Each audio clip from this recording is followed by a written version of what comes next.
Welcome to the 369th nice episode of the So Videogames podcast, where we talk about any game at all, including new stuff, old stuff, and anything in between.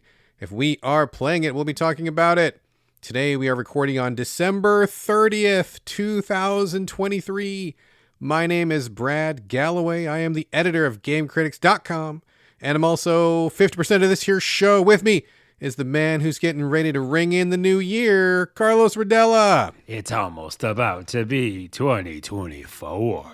Oh, so wild, man. If you had told me I'd be living in 2024, I don't know, 24 years ago or whatever, I would be like, wow, the future. The future. But it doesn't feel like the future. No, it feels kind of miserable and shitty, to be honest with you. But funny enough, I know I just said that, but at times it does. At times it does. But then other times you're like, oh, it's just normal times. Yeah. And things are rough, so. I really bought in pretty deeply to that whole, flying car, Jetsons, take a shower on the conveyor belt sort of a thing. I really thought we were going to be there when I was a kid.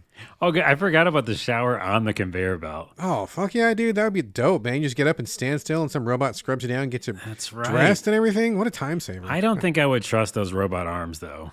I mean, it would feel like you would get punched and stuff, but they would adjust it. They would fix it eventually. The first couple times would be rough. I'm very sensitive, as you know. I think I'd probably get pains from it or something. I would be in pain afterwards. But once you got it calibrated, boy, you'd be cooking. That's true. I just had to fine tune it. The sensitivity, like in game settings. There you go. All right, folks. It is that show. It is the show. It is 2023 year in review, also known as the Game of the Year show, the GOTY show. This is it right here, right now. You're listening to it in real time. We didn't record it in real time because you're probably listening to it after the fact. But for you, it'll seem like real time. Carlos, are you excited? Yeah, I mean, this is definitely our biggest show of the year, every year. I think maybe this year, our Starfield episode might beat out the views because it was so, highly listened to. Let's just say that. It was so well listened to. It was listened to a lot. So I'm always excited to talk about it, and also I know that our lists are always different, which is fun. Oh yeah, that's a fact, dude. We very rarely have the same list. I mean, we usually have a couple in common, but I gotta say, dude, I think maybe this year we might not even have one in common. Yeah, I know. I think I'm looking at it right now, especially because I did some bold choices. Did you really? Okay, yeah, a couple bold I choices. Did you? Okay, good.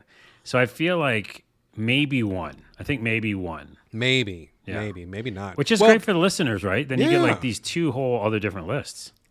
Well, that's exactly what I was going to say. You beat me to it. Oh. Was, thinking about these lists. I'm not going to name any names, but, there's a lot of every site, everybody's putting out their Game of the Year list and stuff. And a couple of the bigger sites put out some, top tens. I'm not going to throw any shade, but, if you know, you know. And the lists were just like, damn, dude, you could have just taken the top 10 selling games and made that your list. It was all the big AAAs. It was all the usual suspects. I mean, you could have called 6 months ago what the top 10 list was going to be. Yeah. And that was kind of disappointing, right? Because obviously those are popular games. Those are games that basically everybody played, everybody, liked or whatever. It's not to say they're bad games, but for me, and I don't know about you, Carlos, but I enjoy this time of year because I like looking at a top 10 list and thinking not as what is best overall, because I mean that's kind of a fool's errand anyway. It's impossible to define. But for me, I go, what did I like the most? This is my list, and this is my time to review the year and think about what I spent the most time with and what made me the happiest. And that's really what I'm bringing. And I hope that people listening to the show will come away from this not having their own choices validated, although that's nice if it happens, but basically to pick up something new. I hope something that brought me joy will bring joy to someone else who hasn't found it yet. You know what I'm saying? Yeah. And by the way, I think that's the trend, especially on YouTube. I spent a ton of time yesterday and today just looking at YouTube, and what I would do is I look for the thumbnail that says my favorite games I played this year. Right? Yeah. Because that's really what it is, these lists. And, which I'm going to kind of jump the shark or kind of get started early with our top 10 lists. Yes. I think jump the shark doesn't work there, but whatever. It was funny, though. Okay. It's just things we played this year. So I don't think we made the distinction that it has to come out this year. Is that correct? No, we never make that distinction. Yeah, okay. Yeah. So there's definitely a couple on there that, didn't come out this year. A bunch of them that did, but I just think that also works with these videos I'm watching on YouTube, right? I go, yeah, what did you play this year? random Yeah. person, Yeah. and that's something I didn't even know about. I'm going to check it out. Yeah, for sure, for sure. We're not really sticklers like that. Like, we're not saying this is like the best out of all the games because, of course, we couldn't play all the games. And like you said, I think this year I have only 2023 games, but there's been years when I've had games from years before, and that's fine. And some of our listener picks, which we're going to get to at the end of the episode, a lot of people had games from other years because they played it this year, and that's totally fine. It doesn't Right. matter. It's all about what brought you joy, what did you have fun with, what did you like, and let's talk about that, man. I don't care about the date. Yeah, and with that, I have a couple that are on my list that are not necessarily, right out the gate right. in 2023.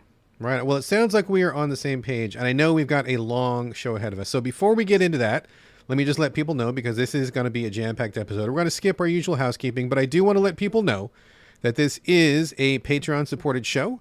Every little bit helps with the cost of hosting, upgrading equipment, and letting us pick up games for the show if we weren't able to get codes.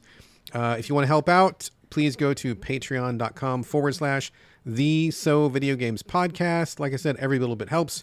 And if you chip in at the $5 level, you will be invited to join us in our members-only Discord. However, you can rest assured that whether you contribute or not, we will never paywall any of the episodes or any content. You're going to get the same great show, same episodes week after week, free of charge, because we love you. Yeah. So, But I'm slowly instigating a paywall. I am, Carlos personally. your own Carlos personal Yeah, yeah, paywall? yeah. Do I So have to you're gonna chip in? I don't know, maybe. Oh, Jesus. And so if you join the Discord, it's kind of like a fun game. You'll have to maybe find me on Discord, and then if you corner me on there, then I can tell you about the paywall, and there's a whole other bunch of content.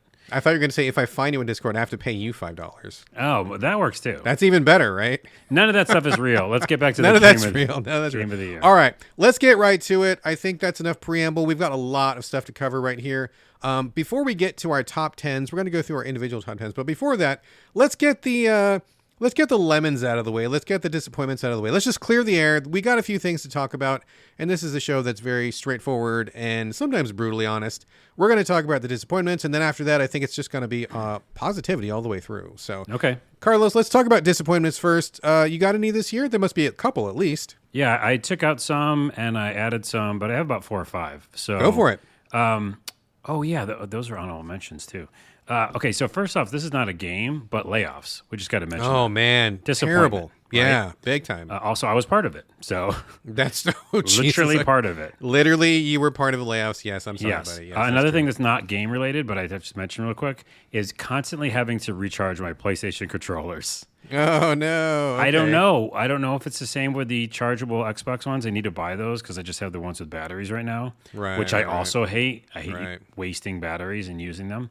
But yeah, I just feel like all year.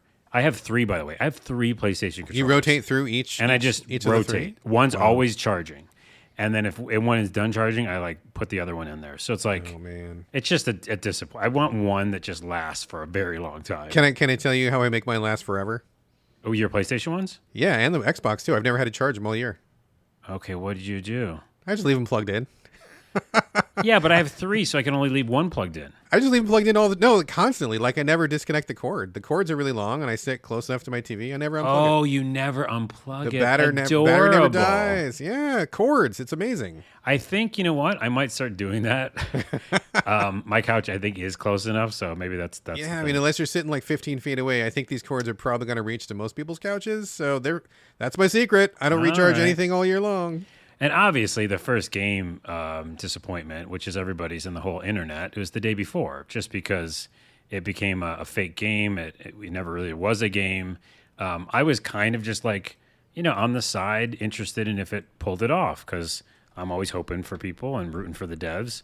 But these weren't even we already went into it on the show, but it's not even like a true development house. It was like a bunch of people remotely working Scammers. on it. Yeah, well, it was remotely people that did want to make a game, but these 2 brothers at the top Yeah, were just yeah. weirdos trying to make money, and it was just a farce, So that was a disappointment just because, some of the early gameplay looked really fun. But yeah, it was never really what they were selling. So Yeah, that's for sure. That's for sure. are we going to go back and forth? Or No, you do all yours, then okay. I'll do all mine. Obviously, Redfall.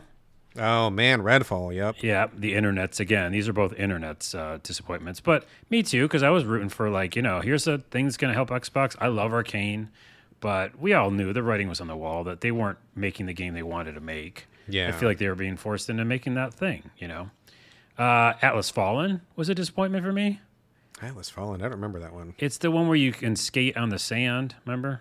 Oh, that's right. Yes. Okay. Yes. Disappointment for you, too. It was. I mean, not really a disappointment because I wasn't expecting anything, but yeah, it was definitely something that I was not having a good time playing. For Yeah. sure. Yeah. And I kind of like was more excited because it was more of an open world thing. Right. But I definitely dropped off that. Obviously, another big internet one was Starfield. I was going to put it also in the honorable mentions because I did play a shit ton of it and beat it a couple of times. But yeah, for me, it was definitely a disappointment. Like, I just felt kind of screwed in a way. Like, I felt like the expectation that I was going to have a Skyrim kind of feeling game in space wasn't what happened. It was like these small sections of interesting, world building, then a bunch of procedural generated stuff, and then just grinding. And I just didn't feel like I was having fun after a while. So that was a disappointment. Understandable. 2 more. Atomic Heart for me. Definitely disappointing. Oh, wow. Yeah. Atomic Heart. Yeah. I took the shot, A bunch of people did like it. It had that Bioshock energy, but that was difficult. I didn't like the bosses, and it just felt weird to me. I just didn't enjoy it. I mean, on top of that, there was that whole controversy about it stealing people's data, and like it was supposed to be some kind of a Trojan for like Russia to get information. Like, even if it wasn't true, it seems like maybe it was partly true, but even if it wasn't true, that's not what you want circling your game, dude. No. Yeah, not at all. And lastly, Wanted Dead. Remember Oh that game? man, yes, that was brutally disappointing. Yes. Here's why it's disappointing, and this is my last one, so I'll just say real quick, is I love the style. I actually like the weirdness of that game so much. I mean, they're doing memes in the game. There's cats everywhere. I like the main character. I just don't enjoy the gameplay because it's really difficult for difficult's sake. That whole perfect, is it Team Ninja? No. Is it? No, It's maybe, guys, no, people who somebody did else. something. Maybe. We should know. Look that I don't know. It doesn't matter. Okay, but anyways, the point is, I just didn't enjoy like playing it very much, and then it got really hard. The spikes are insane, and then when I put it down to easy mode, remember they put you bunny ears on the character. Yeah, I hate when fucking people. Yeah, do I'm like, that. just let me play your game so I can get through it and actually enjoy this world because that's kind of fun, weird, fucked up like humor and stuff. And so, anyways, I could never play it again because I couldn't beat this one boss. So. I didn't get very far because I felt like the difficulty curve in that game was whack from the get-go. It like, was, dude. and I persevered into a Yeah, boss, and then I was yeah. like, yeah. Okay, that's my disappointment. It's not a ton, but some of those really stung because they were bigger games. So Well, the next thing that we were going to talk about was the miscellaneous awards or categories, and I'm looking at them, and I'm like, man, those are negative too. So I think I'm going to just like scratch those for me. I'm going to lump them in with the disappointments because I want to just get it out of the way really quickly. what here, so- miscellaneous? We had a miscellaneous. I missed those. Well, then I guess we're in good shape because Oh, you got good. nothing to scratch I out. got so- nothing in miscellaneous.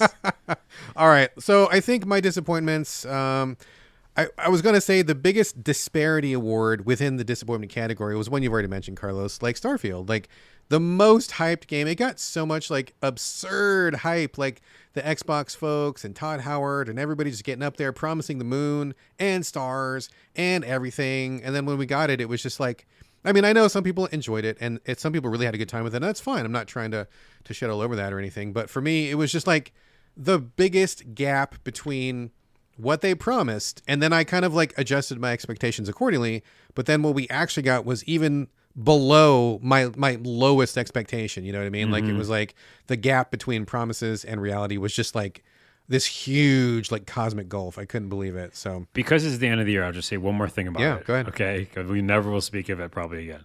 That might not be true. But like why it was so disappointing for me is because, like I said, the extra layer is that we both got it early.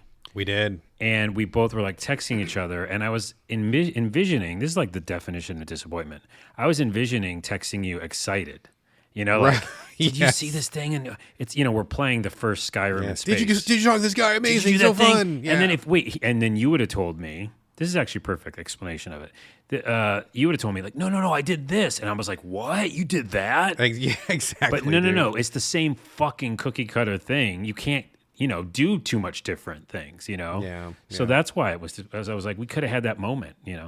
It wasn't like one of those like Fallout New Vegas moments where you're like, oh my God, did you find the ghoul who was hiding out in the thing? And I'd be like, no, but did you fight that big bear that was over? Yeah. No, I didn't know about that. Oh my God. Like that whole thing. It was just absent, dude. And I Yeah. know I've talked to other people and people have had a good time with it. And, there are a few of those things tucked in there, but I think regardless, I think that the real takeaway is they promised so much and what they delivered was something far, far, far, far, far short of what we were hoping to get. So Right. And again, it just always comes down to subjectivity and personal preference. But I'm telling our listeners another reason, I think another layer of why, me personally and both of us, like, we're disappointed is because we did get it early. We did have this moment of like being excited for something.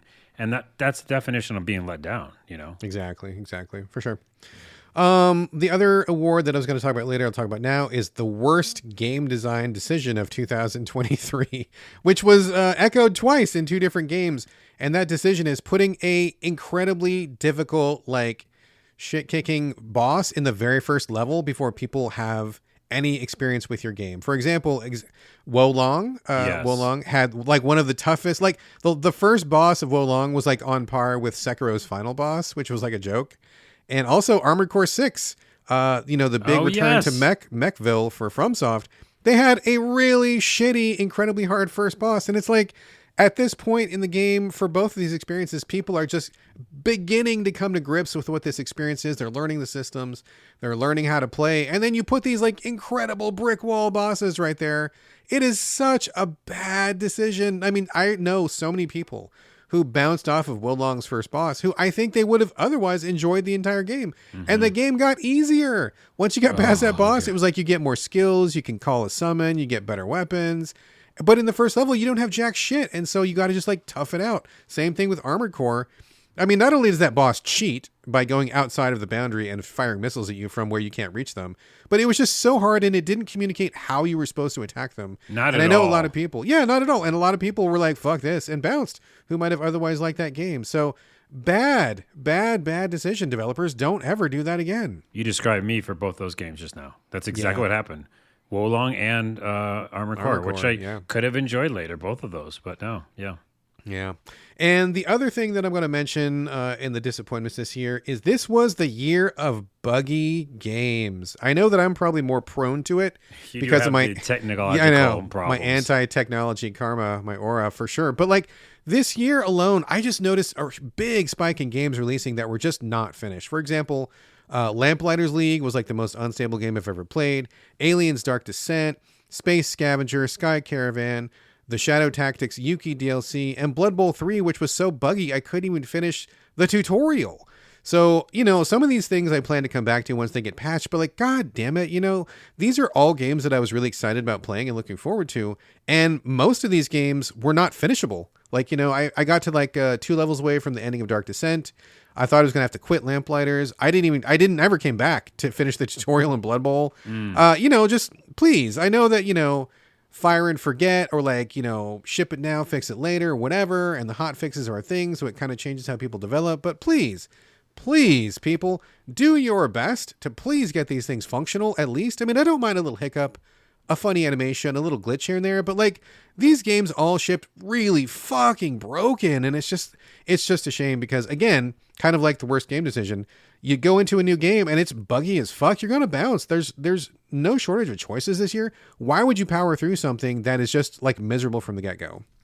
I'll put 2 caveats on that because I agree with you. But also, one, there's some people like me who love it for content because it's great for me. Sure. For Glitch to the Ground. But also, because it being at studios this year, I worked, with developers at development houses, and a lot of that's on publishers. A lot of that's on the pressure, the people putting the money in give to the developers to push those games out. So the blame can be pushed around a little bit. Sure. But I think that's a lot of the times it's because there's some stupid deadline, and that's making the games not be, go out not finished.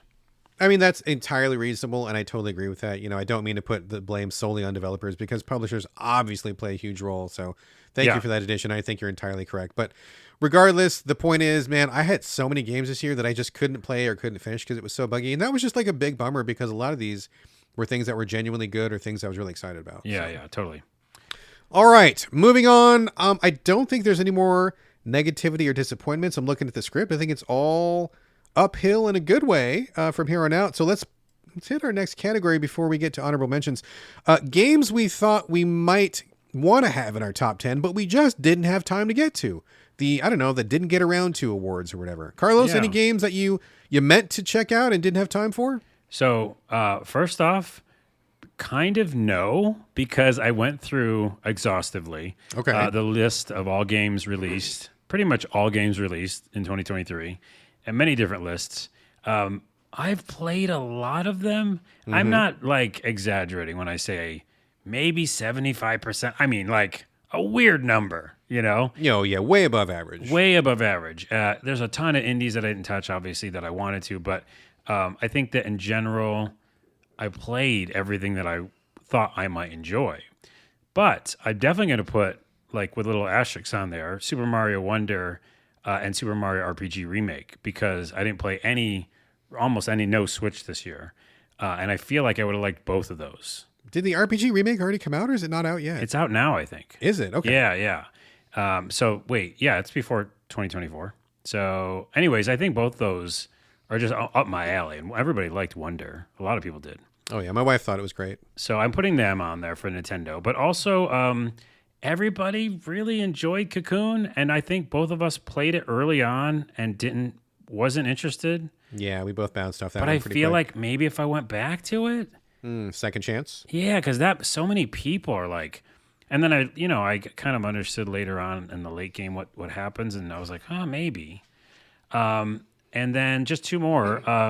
Venba, because you love it. Oh, Venba is so great, dude. And I didn't play it. So I feel like I really will enjoy that. So oh, man. That's like 2.5 hours, dude. Like start to finish. Well, so good. I can play it technically before the end of the year, but it won't be on the show.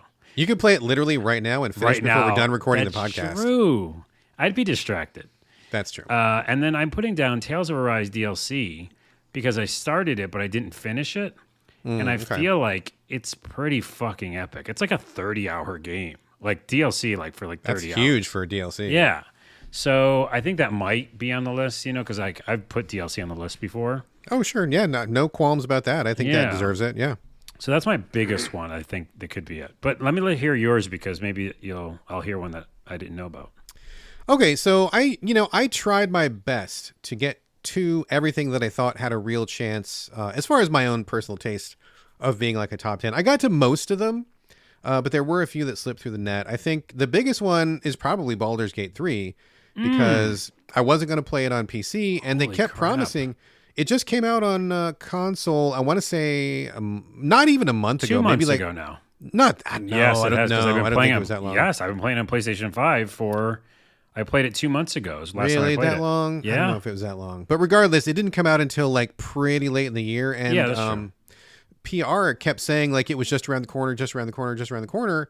And it kept getting delayed and delayed. I mean, and whatever, it's fine. I would much rather have them delayed and put out a good version than to ship it buggy.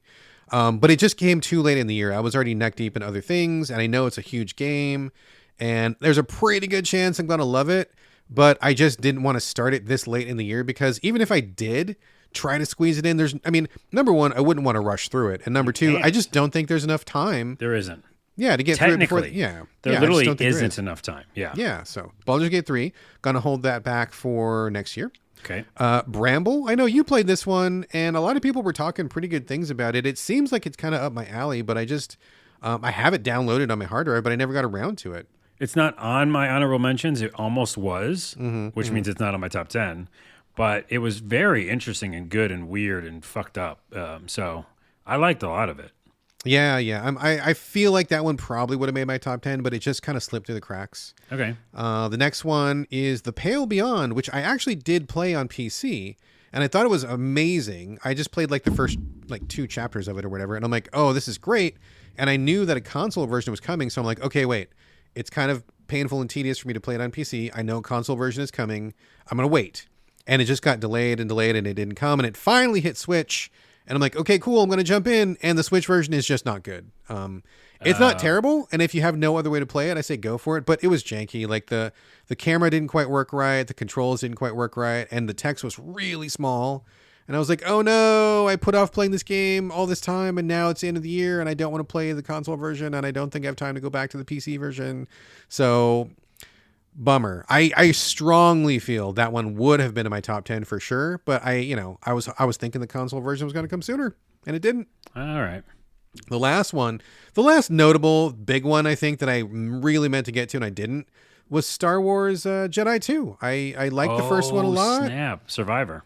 Yeah, Survivor. I liked the first one a lot, even though it had some problems, and everybody said, including you, that the problems were fixed in the second one. And I know you were hyping it up, and John from Gaming the Wild's hyping it up, and I was like, yeah, okay, I'm down. But it just came at a time when I was too busy. I, again, have it on my hard drive. It's there. But I just didn't find the time. There was always something for the show or some other game I was in the middle of I wanted to finish, and I kept thinking I was going to have time, and I just didn't get around to it. So I'm going to have to play it next year, but I bet that one probably would have made it as well. So those are both, I think Baldur's Gate 3 and Star Wars are candidates, I'm calling it now, for Game of the Year 2024. Very possible. Very possible. At any time, right? That's absolutely true. Absolutely true. I would count it. It would not be disqualified. Yeah. All right, we're getting close to hitting our top 10, but one more thing to get through. Honorable mentions, which is stuff that we did play and just didn't quite make the cut. Man, we were spoiled for choice this year, Carlos. Yes, we had so many good games. I mean, every week something was coming out where I'm like, this is amazing, this is amazing, this is amazing. I know I had a bunch that I liked. I know you had a bunch that you liked. There's only 10 on our list. I mean, I could have easily done a top 20, no problem. What about you? Oh, yeah. I literally cut my honorable mentions down to 5, and there was 15. Yeah, see, we could have gone on and on and on, but we, in the spirit of the season, we're going to stick with the top 10. So tell me, Carlos, what made your honorable mentions list? If you want to just name them out, do that. Or if you want to give a little piece on each, do that as well. Whatever you feel like. Okay, I have, how many do you have? 1, 2, 3, 4, 5, 6, like 10. Oh, do you? Okay. I'm going to just go through them real quick, though. I'm okay with adding the next one. I have 6. I had 15. I'll just mention Chia because I think it's fucking amazing and delightful, and you turn into other objects and animals, and it's so fun and cool, and just like an open world, relaxing thing with guitars too. By the way, you play guitars. Yeah. Yep. You played it, right? I watched my wife play it. Okay, it's just delightful. What's it called? Assassin's Creed Mirage, because it's like old school Assassin's Creed. Mm-hmm. It's some people are like, on both sides of the fence with that. I was on the side that really enjoyed it. I thought it was a really good story actually too, and I just liked the presentation and going back to old school Assassin's Creed. It was really fun. Right. Not top 10 fun, but really fun. RoboCop, Rogue City was fucking brilliant. Hearing so many good things about that one. It's so much like the 90s movie. It's like straight up like RoboCop the movie, which of course you have to have seen the original. Oh yeah. And it's just campy and good and funny one-liners, and it's just fun. It's like fun as shit. Goat Simulator 3, that's real close to the top 10. It's just pure bliss. They did everything that Goat Simulator did in the beginning that felt kind of janky or whatever, and they just honed in on it. It feels like a GTA sometimes. You're driving cars, blowing them up and jumping into other things, and I don't know. Everything about what they did, and the jokes are fun too. They do have some good jokes in there. I will say that for sure. I mean, it starts, like I said last time, with the Skyrim cart and stuff. And yeah. I didn't tell you this, and I haven't put a video up yet, but I do have it in the waiting. Is they spoofed PT in the game. Did they really? Yeah. So you go through the hallway. Oh my god. And you keep going through the hallway, and I was like, holy fuck, these guys, man. That sounds like fun. That sounds like fun. And then last two, again, this could be a longer list. I'm doing brevity. Ghostwire Tokyo. Okay. Because I still beat that game. We talked about it on the show. Yeah, we did. It's actually really close to the top 10. It really is, because it had a lot of really good stuff in the game, and I felt like I really liked the ending. I remember talking about that in the show a lot this year. I enjoyed the ending wholeheartedly. But yeah, it had enough things that made me bothered too. Yeah. And then my last one, which I feel now I shouldn't cut off all the other ones I had, but I just put Starfield because, come on. It's literally both sides for me. Like, it is good and bad. Yeah, dark and light. There's some good in that fucking game. I don't know how many times I have to say it to everybody who hated on us, but like, yeah, it's an honorable mention because I played fucking 75 hours of that thing. Right. And I lost myself to it even when I was fighting it, Like, but lastly, I'll say this.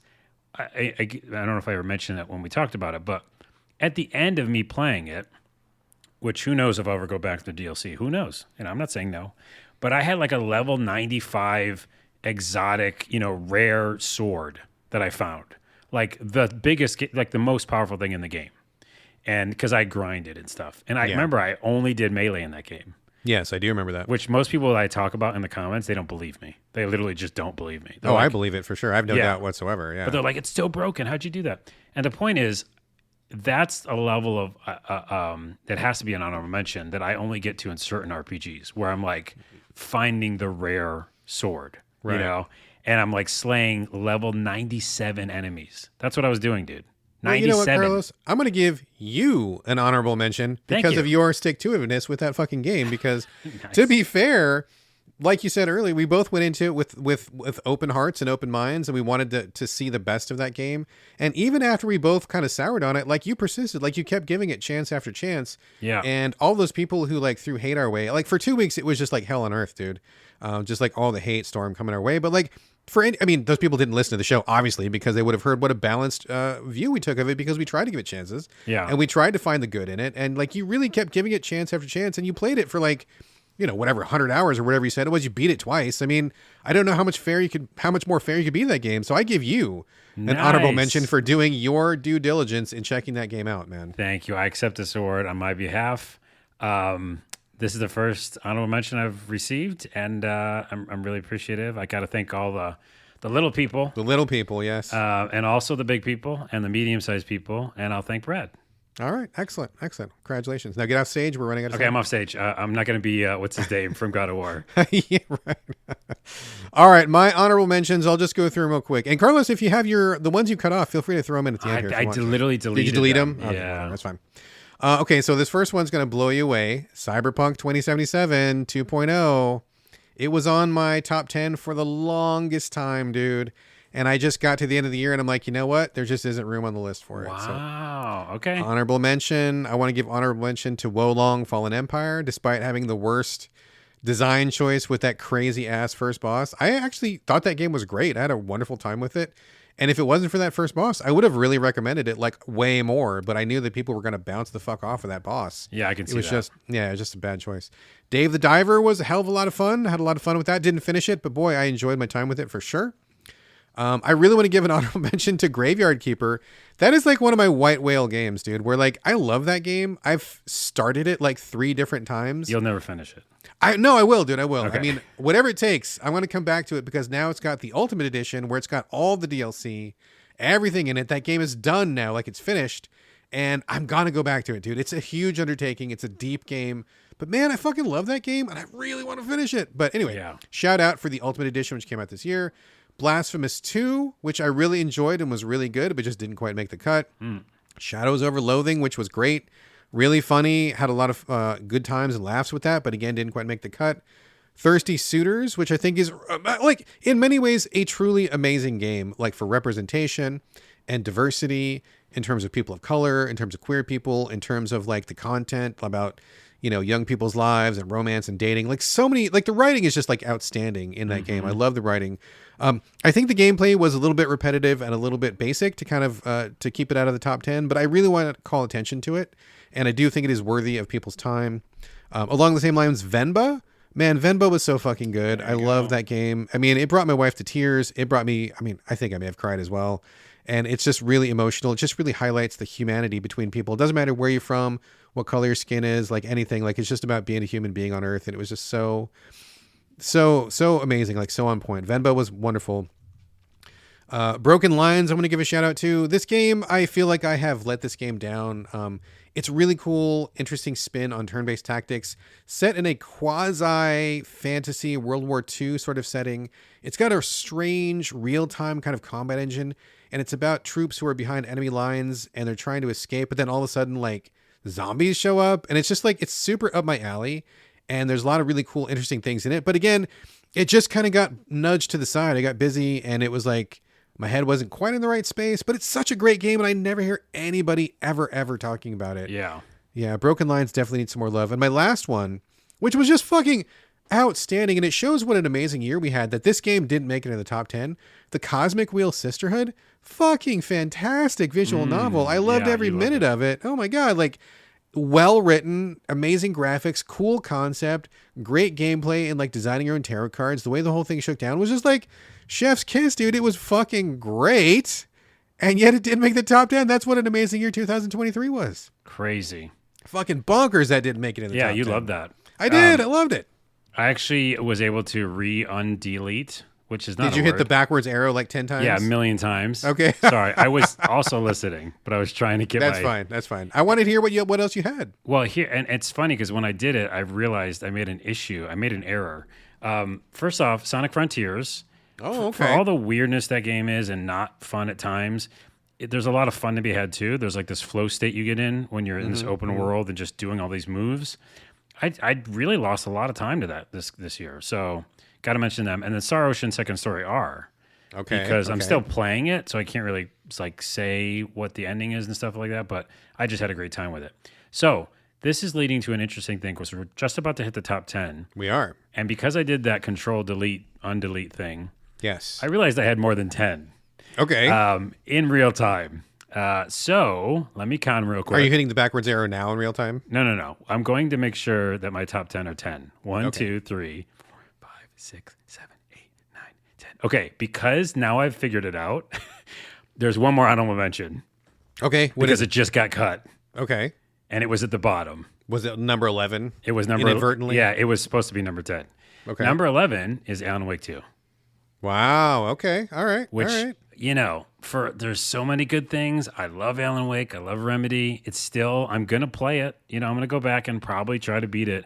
But there's just a slog at times. Yeah. You've heard some some YouTubers say that, you know, they fell asleep during it. Oh, yes. I remember that. Yep. It has such a good beginning, and there's so much really cool, beautiful cinematography and real-time stuff in that game. Real-time acting and singing and a band. And then it just gets quiet, and then it gets hard, and then it's confusing. And I put it on easy mode because I was like, I shouldn't be dying 12 times here. What's going on? Right. So it's just unbalanced, too difficult at times, and too sleepy at times. Too sleepy. Yeah. You know, I was going to jump in, but then I heard so many mixed messages, especially from people who I really respect their opinions, that I'm like, you know, I will play it. But there was just so much like hubbub about it, and that was not good, that I'm like, okay, I'm in a really packed tight schedule right now. I don't know that I can make the time for something that seems like I got like a 50-50 shot at best of liking it when there was like all this other stuff to play. So that'll be probably 2024 for Alan Wake 2 for me. There you go. All right. All right, that is the end of all of our preamble, all of the early categories, all the disappointments, and now there is nothing left for us to do except crack into the top 10 of 2023. My top 10, Carlos's top 10, and again, these are the games that brought us joy, that we personally like, that we want to bring to other people's attention. This is not to say we played every single game out there. That's not to say that this is the objective best list, because that would be insane. But these are the things that were nearest and dearest to our hearts in 2023. I am proud to present them. Carlos, I know that you are proud to present them. And to kick this off, let's start with you, sir. What is your number 10 game of 2023? And these are in order of In our order. favorite. In order, yes. Yeah. And before I even say that, I will say this is the episode of preambles before we say things. But it's also what brings us joy, but also for me, like I've said all year, and you're probably tired of listening to, Brad, you know, I search for certain things out of games. I mean, we all do. Oh, sure. But my particular thing is this idea of power fantasy, this idea of escapism, and some sort of like, you know, realistic thing that I can get into where I go, wow, I'm surprised by this interaction, or, you know, a storytelling moment, or, you know, the kind of the detail that I love in games, which is like open world, which is, you know, strong characters, you know, ownership over my own character and like how it interacts with the world. Yeah. So it's all this kind of like, I call it realism, but doesn't really make sense, but video game-ness that can transcend the game part and make me really feel like I'm lost in this thing. So anyways, that's also what I look for. Yep. That being said, number 10 for me, now this is going to be fun just because I'm going to surprise you each Okay. time. Dead Island 2. Oh, okay. That was like one of my lost games. In fact, I think I even forgot that even came out this year. Yeah, so we both liked Dead Island 1, We both of did. us, yeah. Yeah. And initially I had some problems with 2, and I still do, but I think it did more right than it did wrong. I spent a fuck ton of time playing it. I beat it, which is always a huge sign that you enjoy a game a lot. Oh, yeah. And yeah, I think that in general, the storytelling, the world building is so good and it's so believable, and the graphics are awesome. There's a couple clunkiness that happens with the gameplay. There's some hard parts that seem way too hard, and there's some grinding and stuff, and there's just things that are off about it for me. Yeah. That feel weird, but I just didn't let them get to me. I was like, I care enough about these stories, and even the side stories seem really interesting, and I think you would actually enjoy it. It's a really fun world to go into, and just kind of surrender yourself, again, this kind of escapism thing, to like, this is Los Angeles. This is this like area that I'm going to be in now, and I'm just going to find out what happens. So I just really enjoyed it. I probably would like that. This was the year where I just, for whatever reason, didn't get around to the big zombie games. I didn't play Dead Island 2, which I probably would have liked. I didn't even get to Dying Light 2, which I'm like 99% sure that I would like. I just, for whatever reason, wasn't in that zone, so I didn't even touch this one, and I completely forgot about it. But yeah, okay, I totally get it. I remember you were playing this, and you really had a good time with it. So I'm not surprised to hear you pick this one. And by the way, Asterix, Dying Light 2 DLC, did that come out this year? I have no idea. Because I played the newest DLC, and I was like all the way back in. I love Dying Light 2. Oh, really? Did we even talk about it? I don't. That's why I'm looking it up now. I'm not sure that we even talked about it. You look it up. Moving I will on. tell You do you your number my 10. top 10. So this top 10 has an asterisk as well. And it's unfortunate because this is one of the games I mentioned earlier in the podcast that was suffering from bugs. My number 10 for 2023 is Aliens Dark Descent. I think this is the best Aliens game, hands down, ever made. Out of all of them, because I've played them all. This is the best. It captures the Aliens feel. It's got the sounds right. It looks right. The strategy of the top-down kind of guiding the squad is right. It's kind of turn-based, but not really. It's kind of real-time, but not really. And I think just the plot was really cool. Not to say that it was like revolutionary, but it was like totally in the Aliens vibe. Like it got what it was doing.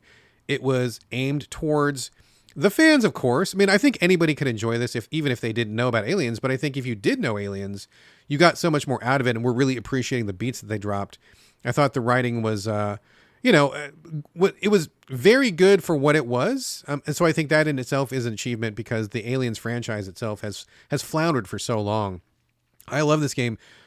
Easily by a mile, my favorite Aliens game. And I loved it. I was like I was combing through levels, like leveling up guys. I thought this was just the best experience. And the only reason this game is not much higher in my list is because of the bugs. Like I said earlier, I got to like 1.5 levels before actually rolling credits, and I hit a game-breaking bug that killed my save. Yeah. So I could not finish the game.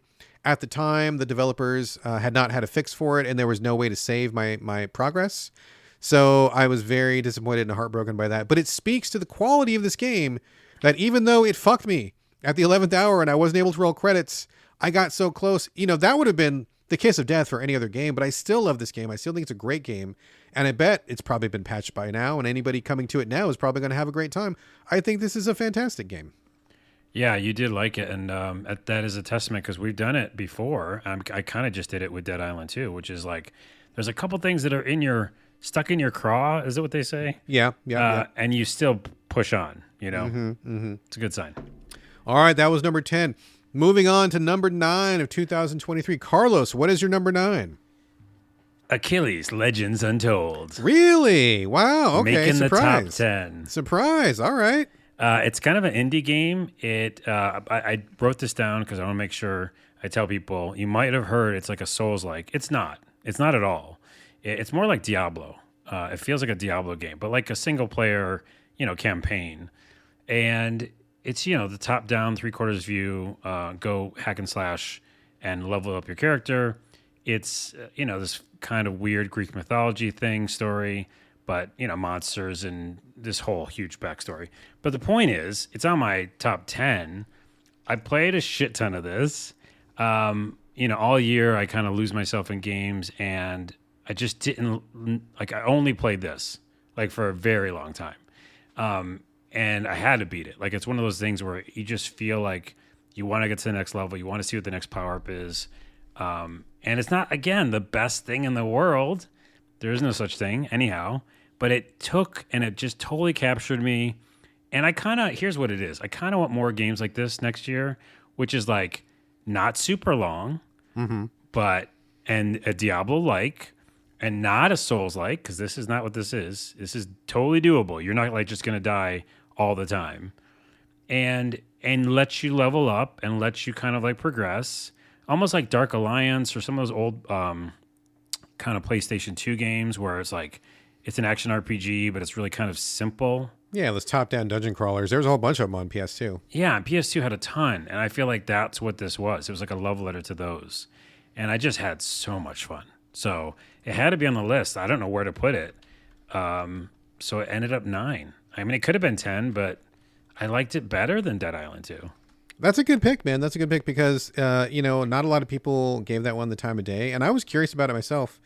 I know you really sang its praises, so I added it to my list to get around to. I didn't make it this year, obviously. But, it's always good to shine some light on something that deserves it. It sounds like this one is very deserving. Yeah, and also to re-mention that it's not a Souls-like. I don't know why it keeps coming up, but I might have even mentioned that in my early review because it was on the description or something. But it's not that. It's just like it's really a fun game that you got to be smart about. But yeah, it's really good.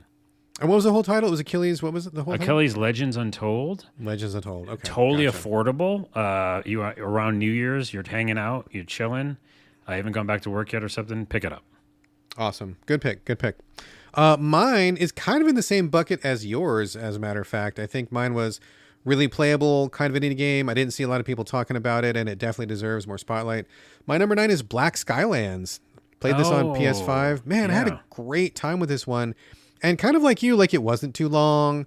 It was kind of just all about the gameplay. Everything just kind of sucked me in. And I did play this one basically from start to finish and had a wonderful time with it. My wife was playing at the same time I was. We were kind of comparing notes and having a great time. This is the one where you play as a sky pirate. It's a top down, like straight up 90-degree camera, top down. So you're looking at the top of people's heads. But you've got airships and there's like monsters in the air. And then you get to these little islands that pirates are on. You shoot the pirates and you've got some ground combat. You've got ship combat. Story was like, whatever. It was fine. It was enough to drive the thing forward, but it was just really fun to play. Like all the elements were really honed in and everything made a lot of sense. There was a lot of concessions to the player, really respected my time. It got in, did what it wanted to do. It got out and it never felt like there was any fat, but there was also extra stuff if you wanted to. They dropped some DLC in the middle of the year that like really extended the life of the game if you wanted that, but you didn't need it. And I think it was just a really great example of something that was like super focused on really tight, fun, smart game design, and it just really succeeded at what it tried to do. I didn't hear a whole lot of folks talking about this one, but for me, I was just really captivated for like, the week or 5 days or whatever it took me to get through it. I thought it was just aces all the way through. Yeah. Dude, our number 9's the same kind of. Same concept. Yeah, definitely. All right. That was Black Skylands, number 8 of 2023. Carlos, what is your number 8? This is exciting. I like doing these because it's really more like exciting, like for me to see what you're going to say. And ditto, my friend, ditto. Yeah. We have no idea. We did not compare notes before the show. Yeah, no, not at all. And I don't think I'd have it any other way. I can't believe it made the list, but it did. And I'll tell you why. Spider-Man 2. What? Okay, this one genuinely surprises me. Oh, I got more surprises. On the way. I had to, because here's the thing. Spider-Man 2, everybody knows the game. I'm not going to tell you what the game is.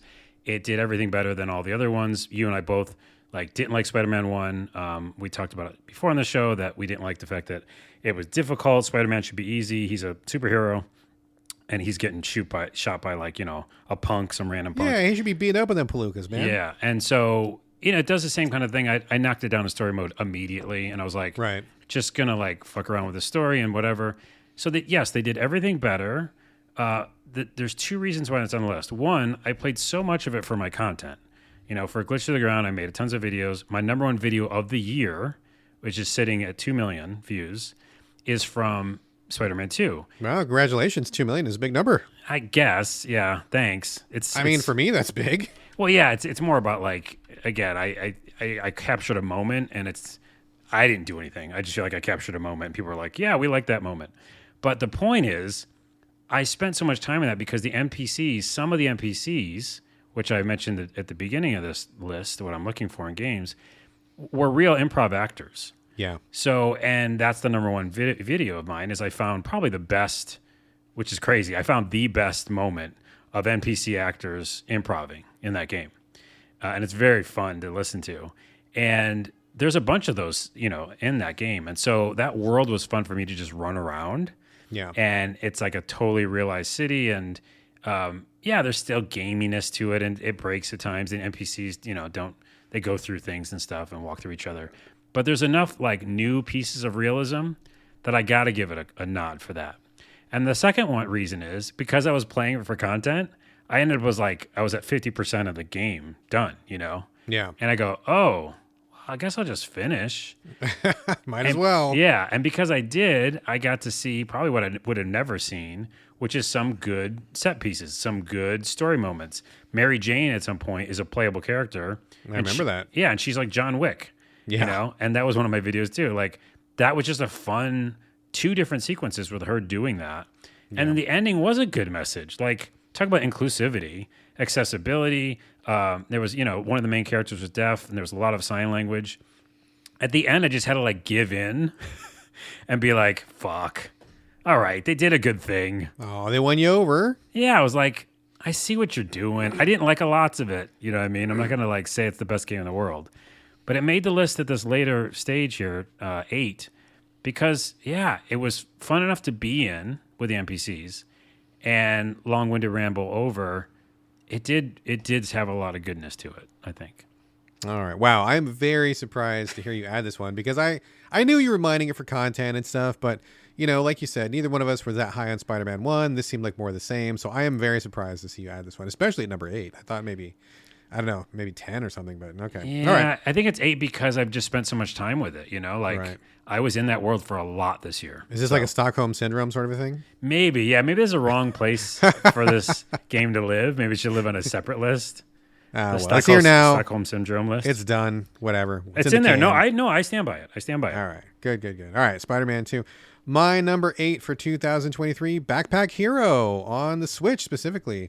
Oh, right. Yeah, this is the pixel-based 2D roguelike where you have this magic backpack, and like most of the game is picking up randomly collected items, swords, helmets, magic jewels, whatever, sticking it in your backpack, but everything's kind of got like this like Tetris shape to it, and also it depends on where you put it and what it's next to. They can have a radical impact on how strong things are. For example, if you put a sword next to like a magic gem, it'll get like a +2 attack. If you put it next to like a helmet or something, then your helmet is like canceled out and it doesn't work anymore. So like there's some good things and some bad things, and they did a really great job. These developers really genuinely understand what makes a roguelike good. The moment to moment kind of like doing what you can with what you have, the improvisation, the never knowing what's coming up, the each run feeling different because you've got like a new set of gear. They also included a bunch of challenges and like a whole bunch of different like objects that you can interact with and stuff that all have different effects. The combat itself was turn-based, and like it was possible to turn into like a real steamroller. Like great feeling in a roguelike of like when things come together and you've played smart with what you have, and then all of a sudden you're almost invincible because you've got like all your synergies happening, and you've got like a good sword and the magic gems feeding into it, and you got the life regen and stuff. Man, when that stuff pops off, you're just like, yeah, this is amazing. Like I love how this feels. Like I won this game of chess right here, and I'm pushing forward. Good ass feeling.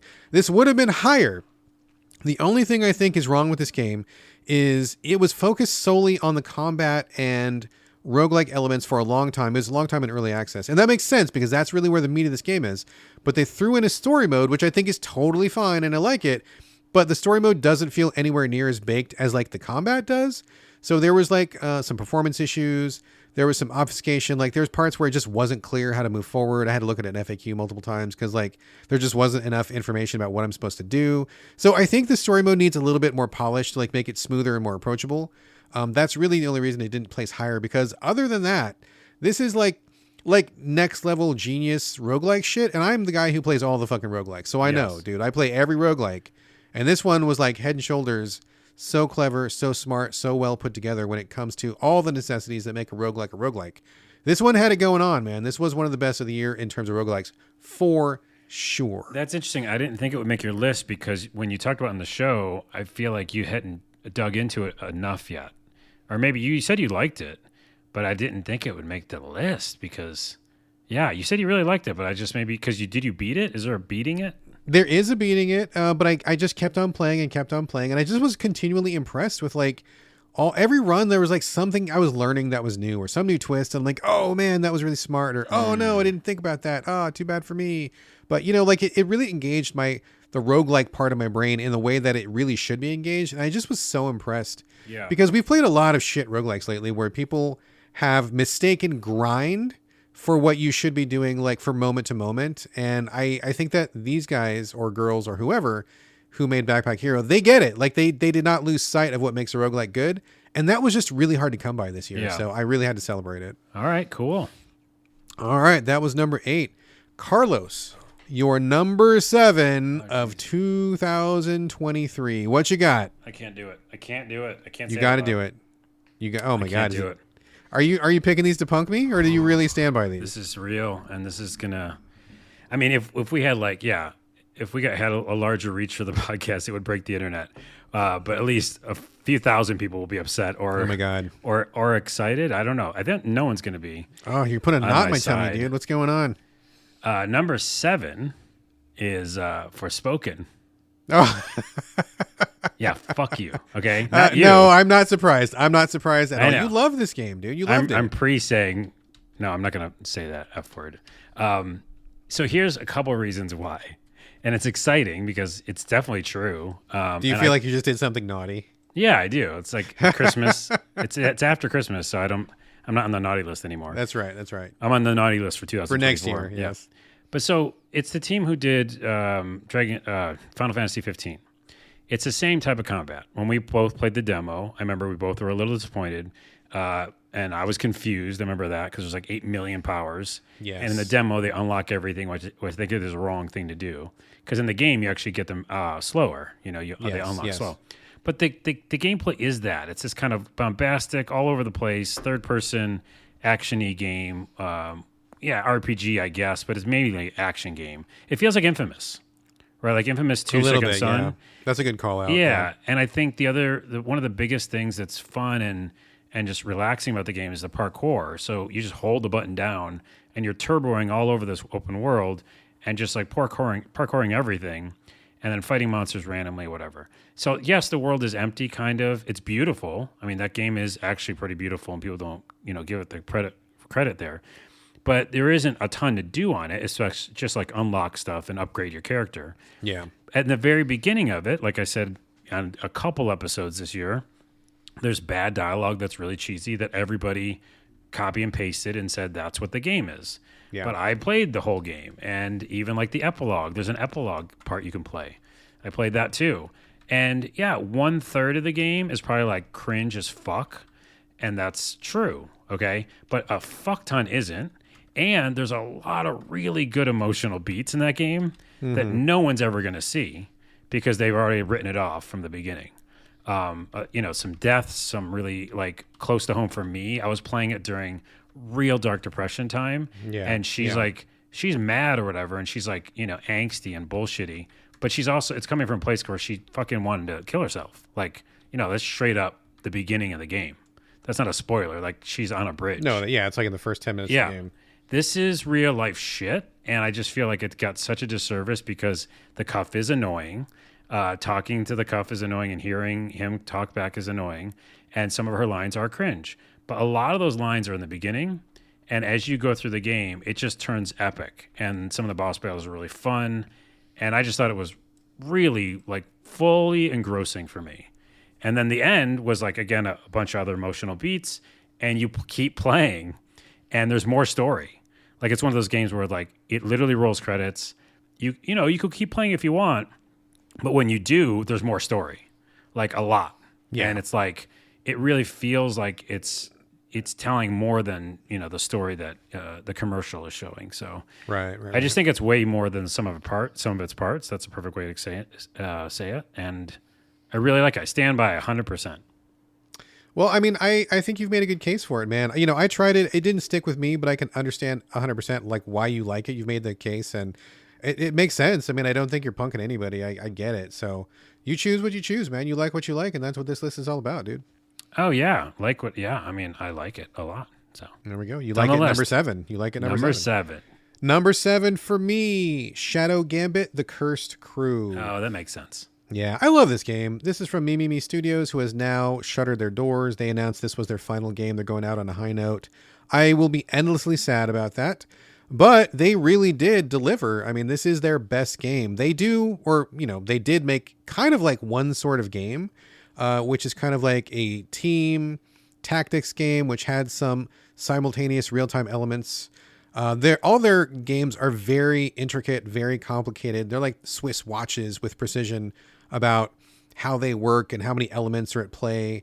And I've loved every single one of them, from Shadow Tactics, Desperados 3, and now Shadow Gambit.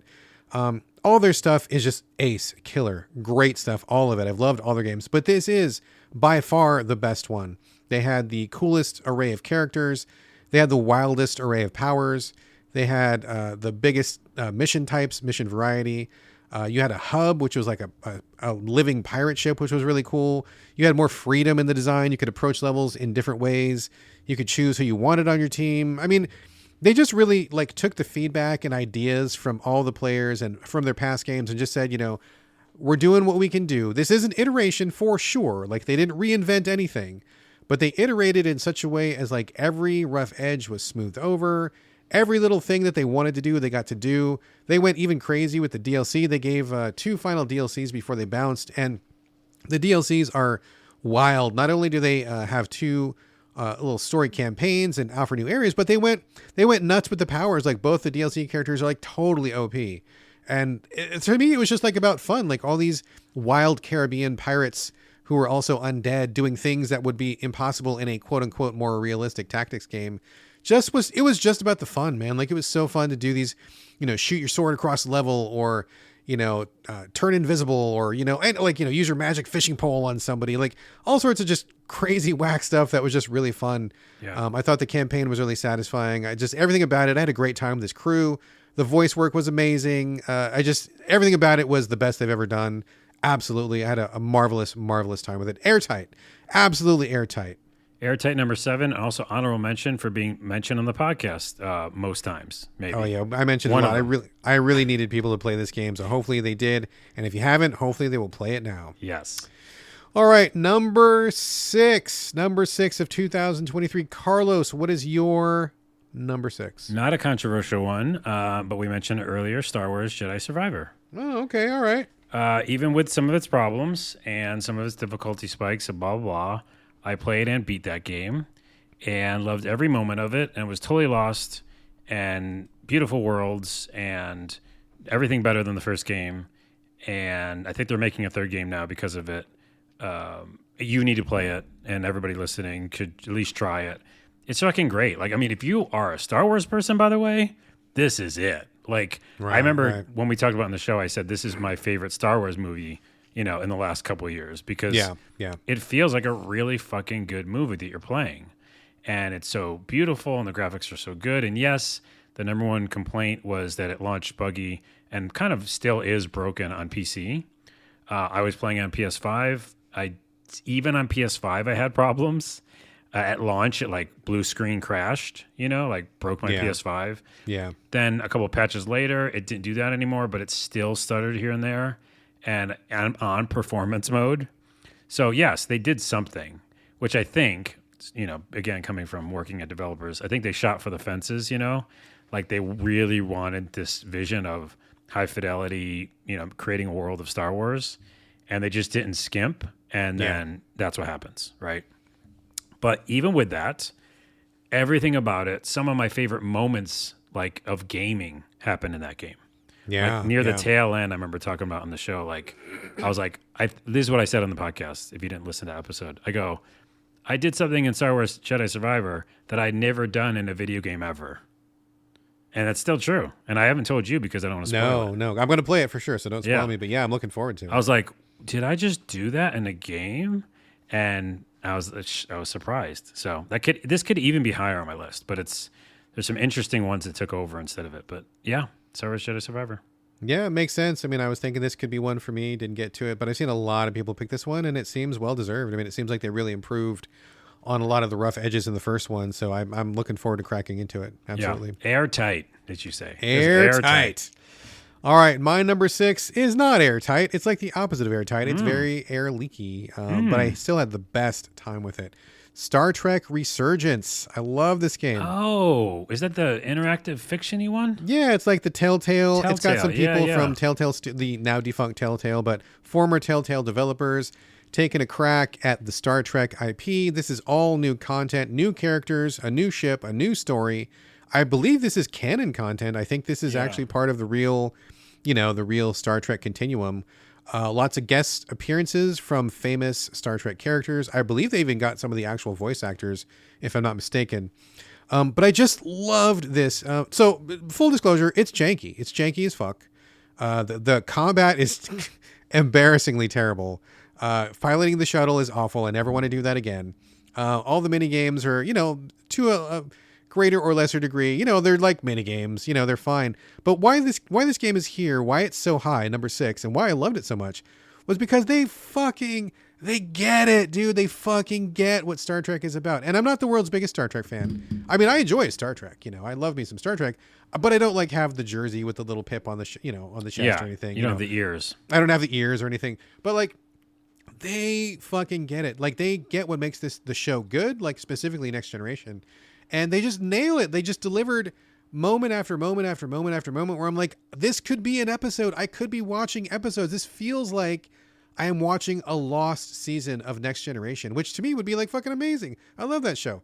And I just think that they had great characters. They had fun moments. They really took this opportunity to show other parts of being in the Federation. Like, you got to see the schlubs who were like tightening the bolts down below the decks, and the guys who were mopping up the puke at the bar, and they were, it wasn't always like the captain doing stuff on the bridge. Like, it was like the other people who were doing the grunt work, which I thought was great.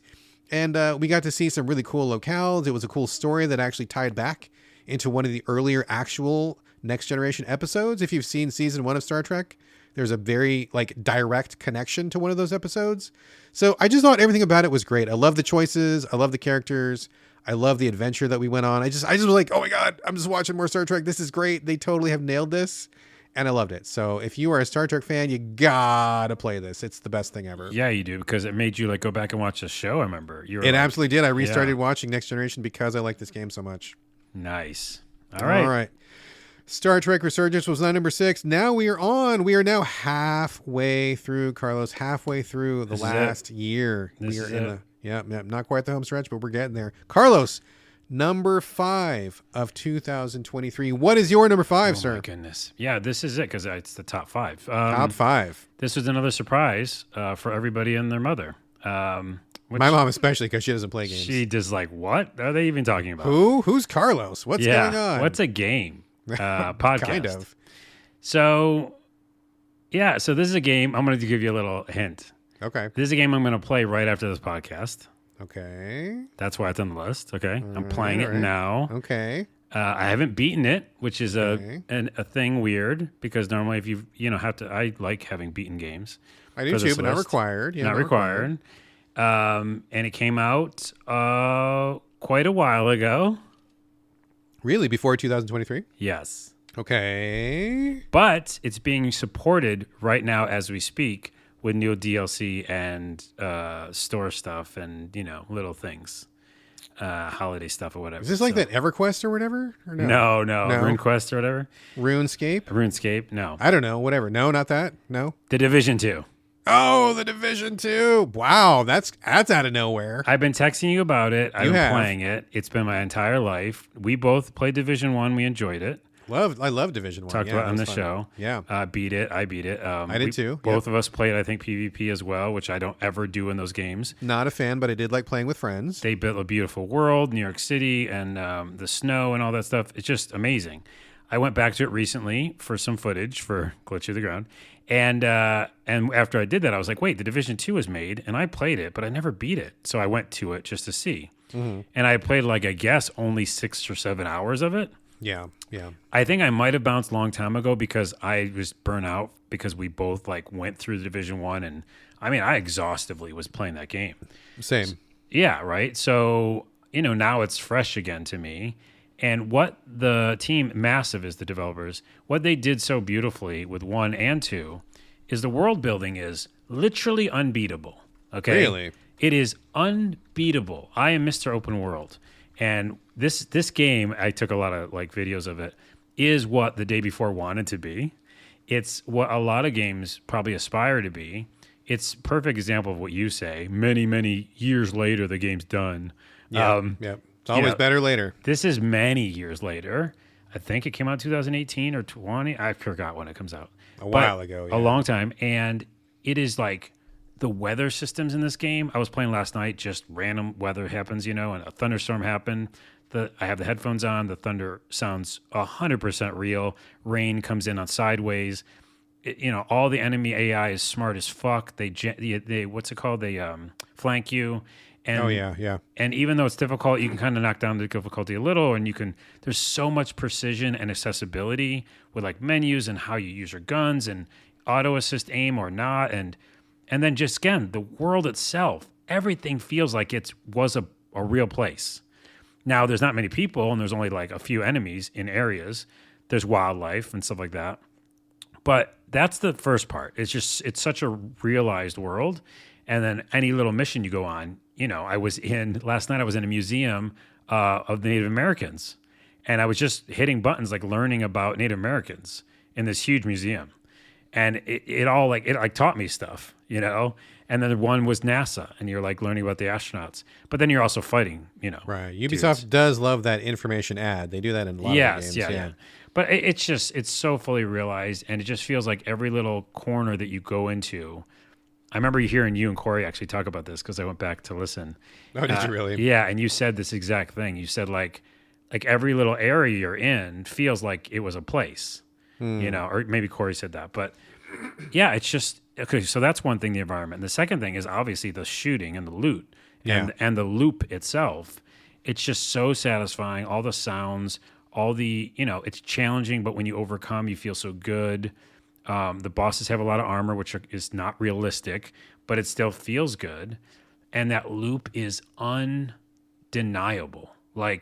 And I heard they're making Division 3. I did some research. Okay. It's TBD or whatever, but they're going to do it. And they're still supporting this game. There's a ton of shit in there, and so much DLC I still have to get through because I haven't beaten it. Yeah. So I can't speak highly enough of this game. And Massive, which, by the way, last plug for them, they are doing Star Wars Outlaws. Oh, okay. Which looks great. Yeah. From the one little thing we saw of it. And if they do anything close to what they did for Division on that game, I'm going to be all over it. Oh, yeah. I mean, Star Wars Division, that would be that's fucking mind-blowing, dude. Yeah. That would be bonkers. It's massive. I mean, they are really fucking good. So it had to make my list because it's consumed me. Yeah. It is my everything right now. I mean, that's totally fair, dude. You make a good case for it. I do think that I am right. I do want to say that I'm often right, and I am actually right again in this particular case. Oh, no. In that a game is always better, at least 6 months afterwards, right? So I played Division when it dropped, right? Which was the worst fucking time to play this game because they had some issues with balance. They had some problems with loot. They didn't have a lot of the later game stuff going on, and they had a lot of problems with progression.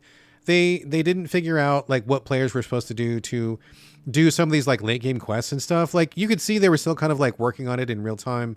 And I wasn't going to sit there and go through the growing pains. If I came to it now, I bet I would probably love it, dude. I probably would think it was great because I love the Division. The first one, me and Corey and my wife, Gina, the three of us were a squad, dude. And we went through that whole game together. It was fucking good times. Yeah. But when the three of us tried to do it in Division 2, we were all yeah, this doesn't feel fully baked. And we kind of all bounced and it dissolved. But if we went into it now, I bet it would be really fun. So I'm going to save that mojo for other games, but I would be interested in Division 3 maybe if they got it more dialed in. But more than that, Star Wars Division gets me way more excited too. So. Yeah, well, I don't know when soon, but I think it's supposed to be next year, maybe. Maybe, who knows? So anyways, it made my list, and I want to tell people about it because it's still fun as shit. Holy crap. All right, good pick. And I know everybody's surprised by that one. No one saw that one coming. Yep. All right, my number 5. Curious to see what you're going to say about this one is, and in fact, this is a recent addition. This is one of the disruptors that I played earlier in the year, and I thought it was pretty good, but I didn't have room in my heart for it at that time, and then I kind of bounced. And a real talk, I feel like I came back to it, number one, because my wife was playing it, and number two, also because John over at Gaming the Wild, he's got a Discord channel that's pretty, got a lot of good folks in it. And some folks that I was talking to were talking about it. It kind of got me jazzed up again. So I went back to Lies of P. Oh, snap. It made the list. It did, and it made a pretty good list. So, we've talked about this before, and I've always said, like, I thought it was pretty good, but I think my usual talking point earlier was, I know it's good, but I don't know why it's good, and on paper it doesn't seem to do anything different, but I just really like it, and I'm not sure why. And it took me a while to really hone in on what it was, but now that I'm like 25 hours into it, I can pretty clearly say what is good about it. It just took me that long to kind of formulate that opinion. So it's basically like it is. So there's a lot of Souls-likes out there, right? And I think in general, most people, most developers are not smart if they follow exactly in FromSoft's footsteps. It's hard to follow in those footsteps. And a lot of developers don't get what makes those games good, and they don't have any good ideas about how to make things better. They just do the same thing, usually worse. And those games are not ones to play. But with this particular one, I feel like they did set out to follow in From's footsteps, but the difference being, not only do they fully understand how it works, but they actually had a lot of good ideas on how to make things better than FromSoft. So this is an iteration on the core Souls-like formula. Like it's not different like, Neo or any of those other offshoots, right? Like there's a couple that do their own thing, but this one is kind of in the same basket, but the changes are great. I think for me, the improved linearity and level design is really welcome. I get tired of having these like Swiss cheese levels that like double back on themselves 17 times. And, that's not to say that doesn't happen here. I mean, there's certainly levels that double back and there are shortcuts and stuff, but for the most part, it's pretty linear. And I think that really puts the focus back on the combat and on progressing through the story, which for me is really welcome. I really appreciate that they just fucking tell the story. They don't bother with like this cryptic half-told bullshit where no one understands anything and you got to go see Vadi Vidya on YouTube to understand anything about the story. Like they just are like, here's what's going on. Here's this guy. Here's what he's doing. And I'm like, thank you. Fucking just thank you. I appreciate it. And to further support that, there are all the item descriptions if you wish to read those. And some of them are pretty good, to be frank, but I don't usually read those. But along with you, you have Gemini or Jiminy Cricket, he's with you all the time. Cricket, yeah. And every once in a while, he'll just pipe up with some information. He'll be like, oh, man, we're in this sewer, and this is where so-and-so happened, and this thing happened. So they just give you a little backstory to kind of fill in the world, and you don't have to read anything. You don't have to go to, like, this lore dump. And I appreciate that they fucking did that. Beyond that, I do think that they included some puzzles and little hidden side areas and some mysteries that you can figure out. But they're all doable. You don't need to go to like a wiki to find out this one thing. And if you stand in front of this door and knock twice and turn in a circle and then you turn your PlayStation off and turn it back on, then you get, like fuck all that. Like a lot of stuff in Dark Souls and FromSoft in general is just impossible to parse. And anybody out there disagrees with me, you're wrong because you've got the wikis. I played every fucking Dark Souls games pre-release and you can't figure out shit on your own. You have to have like all these like an entire internet's worth of wikis to figure out what you're doing. And people who like go to those wikis and say, oh yeah, Dark Souls, no big deal. I figured it out. Fuck you didn't. No, you did not. You didn't figure out like where Ash Lake was. You didn't figure out where the Moonlight Sword was and all that stuff. You didn't know that. You looked it up. So I appreciate that in this game, there are stuff that you got to figure out, but it's doable. Like it's reasonable. Right. They give you hints. They tell you where to go. And if there's somebody important to talk to, a little icon pops on the map. They want you to go talk to that person. They're not trying to fuck you over, right? So I think those are all really great improvements on the Dark Souls formula.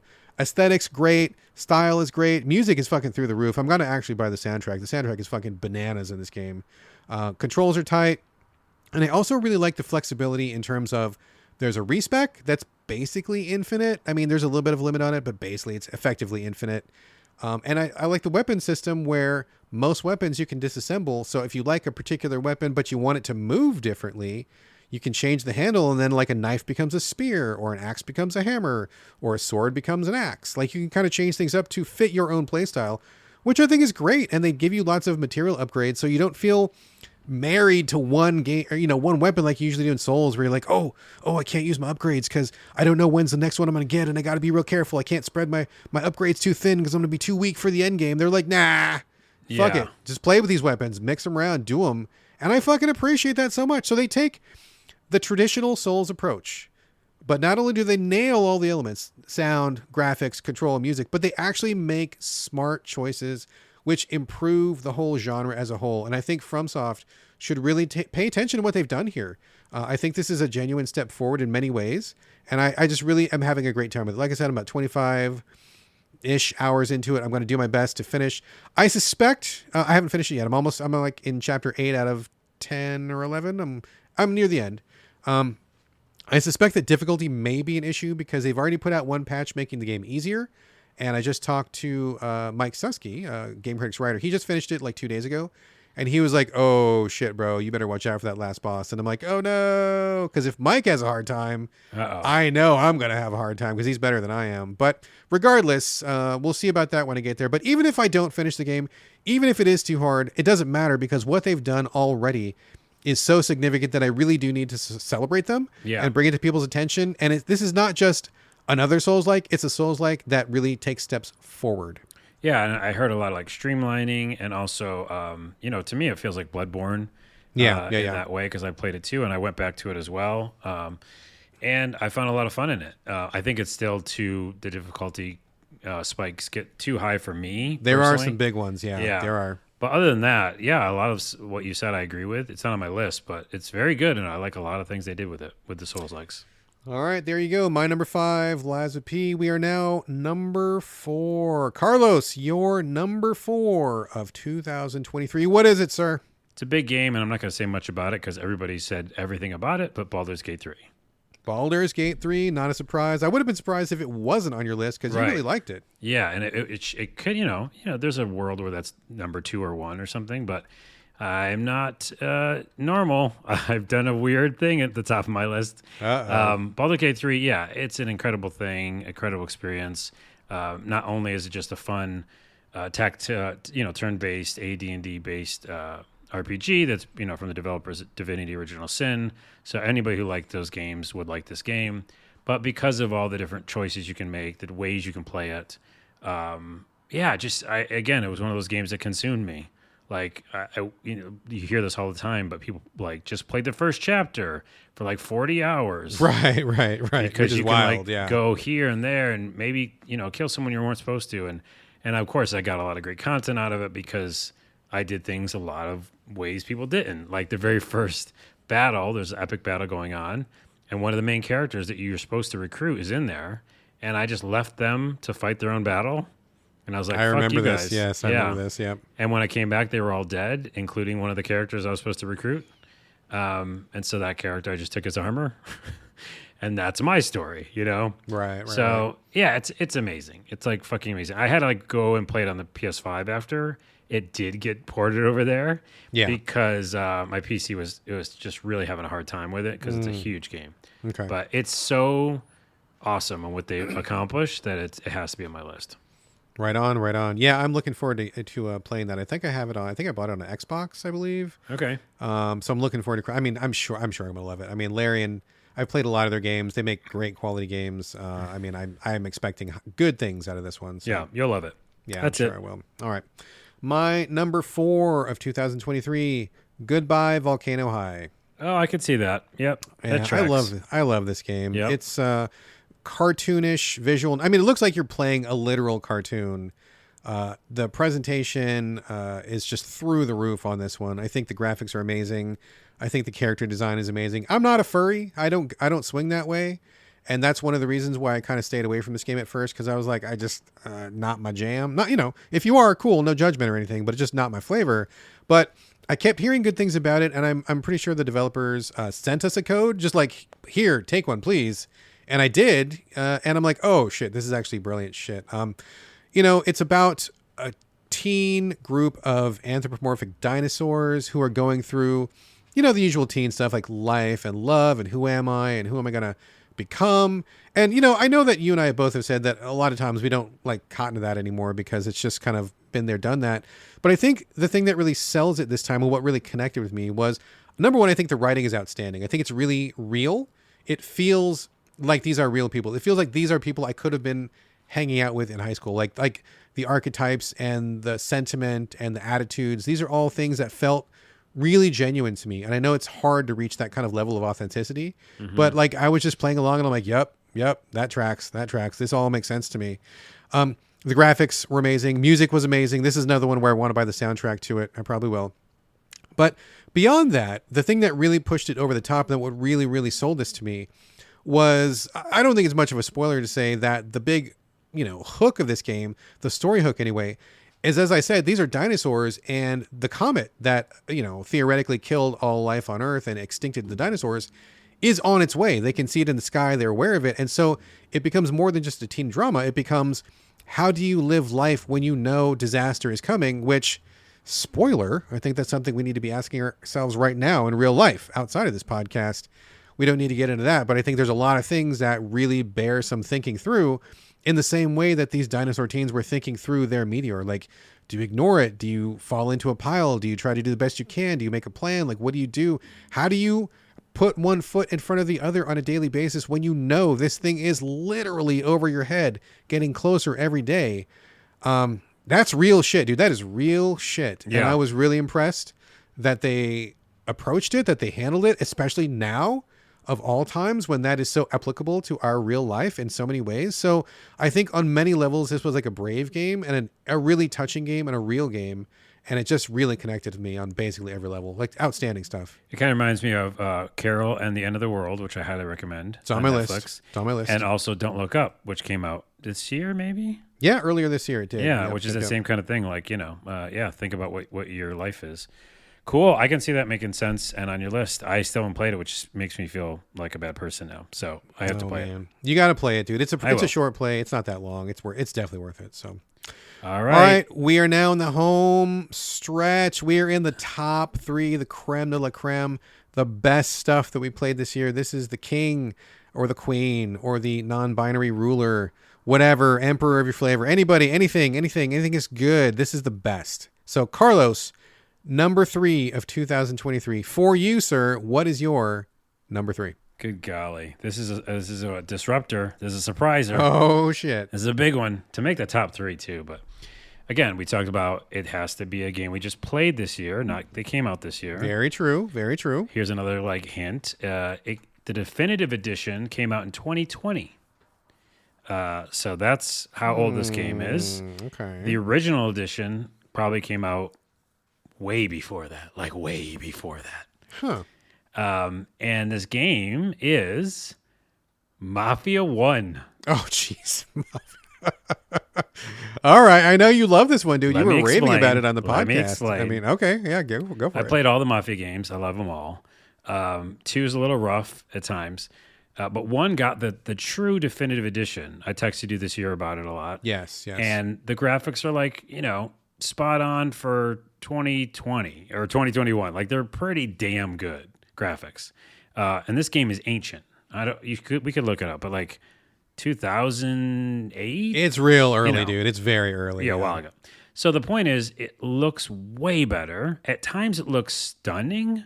I literally texted you a picture. Yeah, of him in Chinatown and then him in another place and the sunset, and I was like just blown away. Like moments where I felt like in Elden Ring, or I was like just looking at the environment. That's what this game can do at times. But mainly why it's on my list, not only is it just beautiful, and I love the developer and I love, these Mafia games, but it's the most beautifully complete, like Godfather, Goodfellas type story that I played in a game ever. Like ever. I've played all these kind of Mafia games. I've played every one, and this is like, you play as a character. I don't want to spoil it, but like it gets to its inevitable end and you're older and there's, epilogue and stuff like that. And there's like a finality to that. And every little story mission feels so good. All the gunplay, they improved it. I don't know what they did with Definitive Edition, but it's some of my favorite shooting in a game this year that I played this year. And it's just a complete experience. Like, you lose yourself, the weather, the world they built. You go into different apartment buildings, all the shootouts in these different places. It all feels real, and it all has total weight to it. Like you're with your girlfriend and it's raining outside and you just killed somebody and you feel bad and you're feeling that moment if you were really that character. And I don't know, it's just brilliant storytelling, and it just feels like you're plumped into the Godfather movies, you know? Yeah. And I can't say enough good things about it. When I finished it, I was like, what the fuck? How did I never finish this game when it came out? And I'm glad, not to make your point for you again, but the definitive edition is the best way to play that game. Yeah. And it is truly a special experience at any time. So go check it out. This reminds me, I want to give a quick shout out to my my homeboy Doug Walsh. I haven't seen Doug in a while, but he used to work for Prima, and was it Prima? Maybe he was one of the strategy guide authors. I forget how we met. We met through Game Critics probably, and it ended up being that he lived really close to me in real life. And so we met up, we became friends. I used to go over to his house all the time, and I'd see like sneak peeks of whatever he was working on for the strategy guide.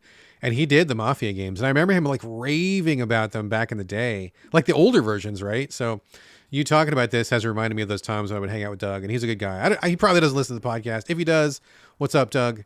Good guy. But yeah, I see what you're saying, and I have seen those pictures. They are beautiful. They did a great job with that remake. So I can see why you picked it. I know you love this one. It's funny that it's so high on my list for this year, but like there's, we played every game, we played so many games, but it's what those experiences are for us, And at the end of the day, that was one of my favorite experiences of the year. And I will say this, Hangar 13, the developers, did Mafia 3, which I also loved, even though it was buggy. You did. Yeah, you did. It. Yep. And it says on their Wikipedia, a TBA year, untitled Mafia game. I just noticed that. That would be special if they make another one, because we shall see. Yeah, we shall see. I mean, what else are they going to do? I don't know. Yeah. Number 3 for you. Let's do it. Number 3, the Talos Principle, number 2. That makes sense too. Yes, I can see that. I love this game. Okay, so like, this is a weird one because I feel like there's like so many asterisks attached to it, but at the same time, it is like ringing so true for me, and it's connecting so hard on so many levels. This is a puzzle game, but it's also a sci-fi story. You can play it in first person, or you can play it in third person, which I'm eternally grateful for. I played in third person. And it's basically about AI, about what makes humanity human, what our purpose is in the world, in the universe, how we live our life. It's a really deeply philosophical game on so many levels, which I think, number one, just that in itself, because it asks so many big questions and also so many personal questions, so many human questions, that kind of makes it stand out already just because of that. Like, I don't see a lot of games really trying to tell a actual sci-fi story. And as we all know, sci-fi stories are usually just kind of vehicles to tell human stories. So the writing is really great. I love the writing. It kind of blows me away that this is the same team that does Serious Sam, because I can't think of two games that are more different than these two. But beyond that, I think the first asterisk is like, this is a great game. And I think anybody who likes puzzle games or hard sci-fi would enjoy this. But if you have played the first Talos Principle, it's mind-blowing what they have done with the sequel. And I can't really explain that, but you have to have like experienced Talos Principle 1, gone through that experience, finished the game, which to me is one of my all-time of history best favorite endings of any game ever. Even the ending sequence is just like fucking incredible. Just mind-blowing to me. So if you've been through that, and then when you see what they've done in Talos Principle 2, you're just like, oh my God, I can't believe they did this. The changes to the formula, same basic concept, but they have spun it so many different ways, so many different things that seem the same but are different, that are familiar but are also new. The way that they approach this is just so masterful and so surprising. Dramatically different, but all the key concepts are there, and the through line is easy to see. But beyond that, also, I love the dialogue. This is a game where like I am actively seeking out every bit of dialogue I can have with the other characters. Not much of a spoiler to say that there's other characters in the game. There are. And I'm trying to talk to them as much as possible. I want to hear everything they have to say. And I'm doing and this is really special for me. I'm reading every text log. I'm reading every little note. You don't do that ever. I never do that, right? If I say fuck that shit most of the time. But in this game, I like every note, every little recording I'm listening to, every little piece of scrap of information. I'm like, oh, I got to read this. And it all comes together so well. And on top of that, graphics and music are just phenomenal. There's so many, I didn't even want to spoil anything, but there's so many fucking cool things to see in this game, like literally visually cool. The architecture is fucking amazing. Level design is amazing. it just changes everything about the experience, even though it's the same experience, but it is also a completely new experience. And I just can't get over it, man. I just really can't get over it. So I think the other asterisk, though, I will say, is that this is not a quick play. It is a very slow burn. And usually that's the kiss of death for me. But this case, it actually works where I'm playing like one chunk of levels at a time, thinking about it. I'll put it down for like a week. I'll come back the next week. And I'm happy to return to it. I'm looking forward to getting back to it, right? Like, you can't just blow through this. Like, you can't just do puzzle after puzzle. Like, you really got to take your time. It's a long game. It's a very long game, surprisingly long. And there's a lot to it. There's a lot of secrets if you want to go for the secrets. There's a lot of things to do. So it's a slow reveal, slow burn, very long play, extended length play, which is not usually my jam, but it's hitting on all cylinders and it's just really working for me. So I just think this one, it's really brilliant. It's really, really brilliant stuff. Yeah, by the way, as I heard you talk about it and mention it, I realized, and we're at the end of the list already, that you like mentioned what the game is and I didn't this entire list. What do you mean? You're like, and this is so what this game is, and you like talk about the game. Oh yeah, I didn't do that for one of these games. So well, honestly, I don't think enough people played the Talos Principle too. I know the first one got some raves, but like this year it got lost, dude. Like no one I know has played this other than a few people in the Gaming in the Wild Discord. But like I know some people, maybe want to play it, but this game needs way more love, dude. Way more love than I agree. I mean, I love it, and I love the concept, and I liked concepts of the first one. But those puzzles really, knock me out of it. Yeah, so I am, thinking about it. I'm thinking about revisiting because how much you like the world. So. Oh God, the sci-fi part of it is amazing. I mean, full disclosure, I have no shame. Every time I get stuck for like more than a few minutes, I'm like, okay, wiki time, boom, and just move on because you just the story, story is so fucking great. I want to see the whole story through, so I'm not getting stuck on puzzles. I mean, I give them a shot, and I do about half of them on my own, but I'm not a genius.